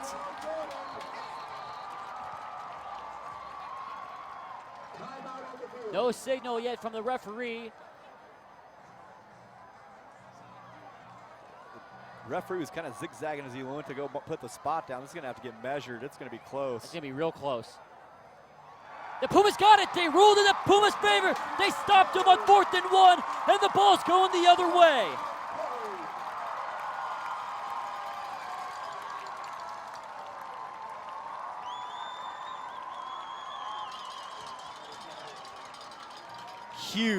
Huge play. We talked about how they reacted and how they're going to fix that defense at halftime. They definitely made the fixes. Pumas with the chance to put this game out of reach right here. Just got to go. A little nice 85-yard drive. Eat up some clock. In one of their first competitive games for all 4 quarters, the Pumas trying to do their best to put the nail in the coffin, up 9 here.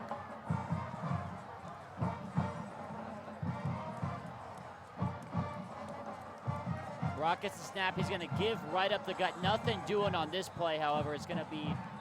They'll be lucky to get a yard, if anything, out of this play. Regardless, Pumas have to protect the football no matter what. I know they want to score for sure, but you just can't do anything dumb. You got to let some clock run down, try to drag out the possessions here, make Hamilton force this team that's only scored once in this second half on a 90-yard run on 3rd and 31. I mean, defense has just been unbelievable in the second half for the Pumas. Purdy gets the snap. They're going to give to Roberts. Roberts trying to bounce outside. Just can't get past the Hamilton defender. It's going to be 3rd and long here for the Pumas as they lose. It looks like 3 on the play. Good pursuit, good follow by the Husky defense, getting in the legs of Braden, who's been really hard to bring down tonight. So see what the Pumas can come up with here. David Hopgood on the tackle for the Huskies, the senior DB.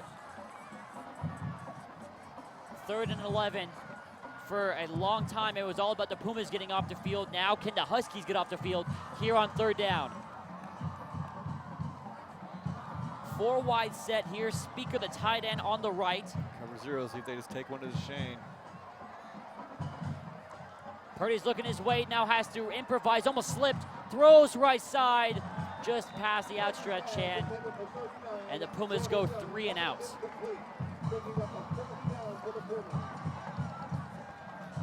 That opens up a lot more possibilities there. Not enough clock run out there. No, absolutely not. Hope for a few first downs there to tighten up the possessions and force those Huskies to do some things that they weren't maybe comfortable doing. So got to get a good punt here, though. Haven't had very much success on their punt so far. Try to see if they can get the Huskies to actually have to start on the other side of the 50, but George setting up at the 40-yard line.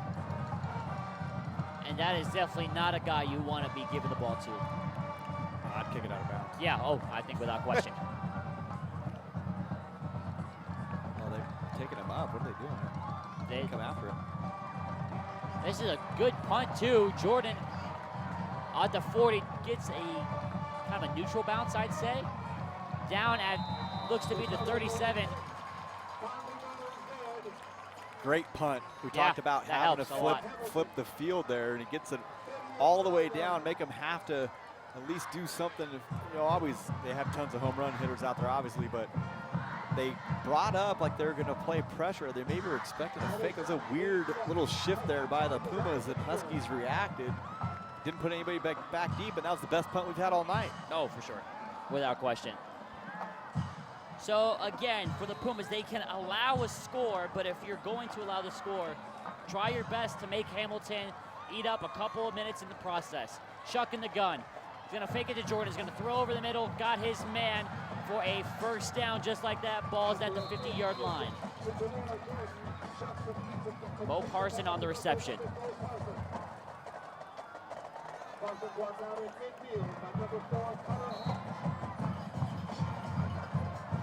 Hamilton, I was going to say moving fast, but kind of take their time here under center. Shuck. He's going to throw again over the middle. He's got his man, Shank. Shank spins to the outside to the 30, 25, and he steps out of bounds near the 23-yard line. Another huge play in Hamilton, getting closer and closer to that Perry end zone. Nice job by Shanks, takes the slant, spins back out. They've been taking those jump balls against Effinger, and that's a lot simpler play and a lot more successful. Huge gain by the Huskies. Down in scoring range now with 5 minutes left, just down by 9. Plenty of time. Ball at the 22-yard line, 4:59 on the clock. Shuck is going to fake. He's got a back-end rusher. He's going to just give it to Jordan on the check down. Jordan, though, has got some space to make a play. Inside the 5, he's going to hustle his way down at the 2-yard line. This will be a first down. Hamilton, 1st and goal. Nice screen play there by the Huskies. Had it set up. Big lineman downfield leading the way.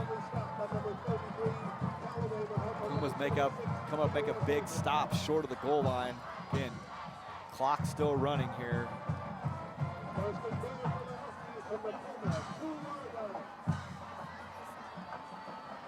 First and goal from the 2, 4:40 and counting. Shuck under center. The obvious play is just to give it to Jordan, and that's exactly what they do. He leaps for it. Does he have it? Yes, he does. Touchdown, Hamilton, the second leaping touchdown for Gerard Jordan.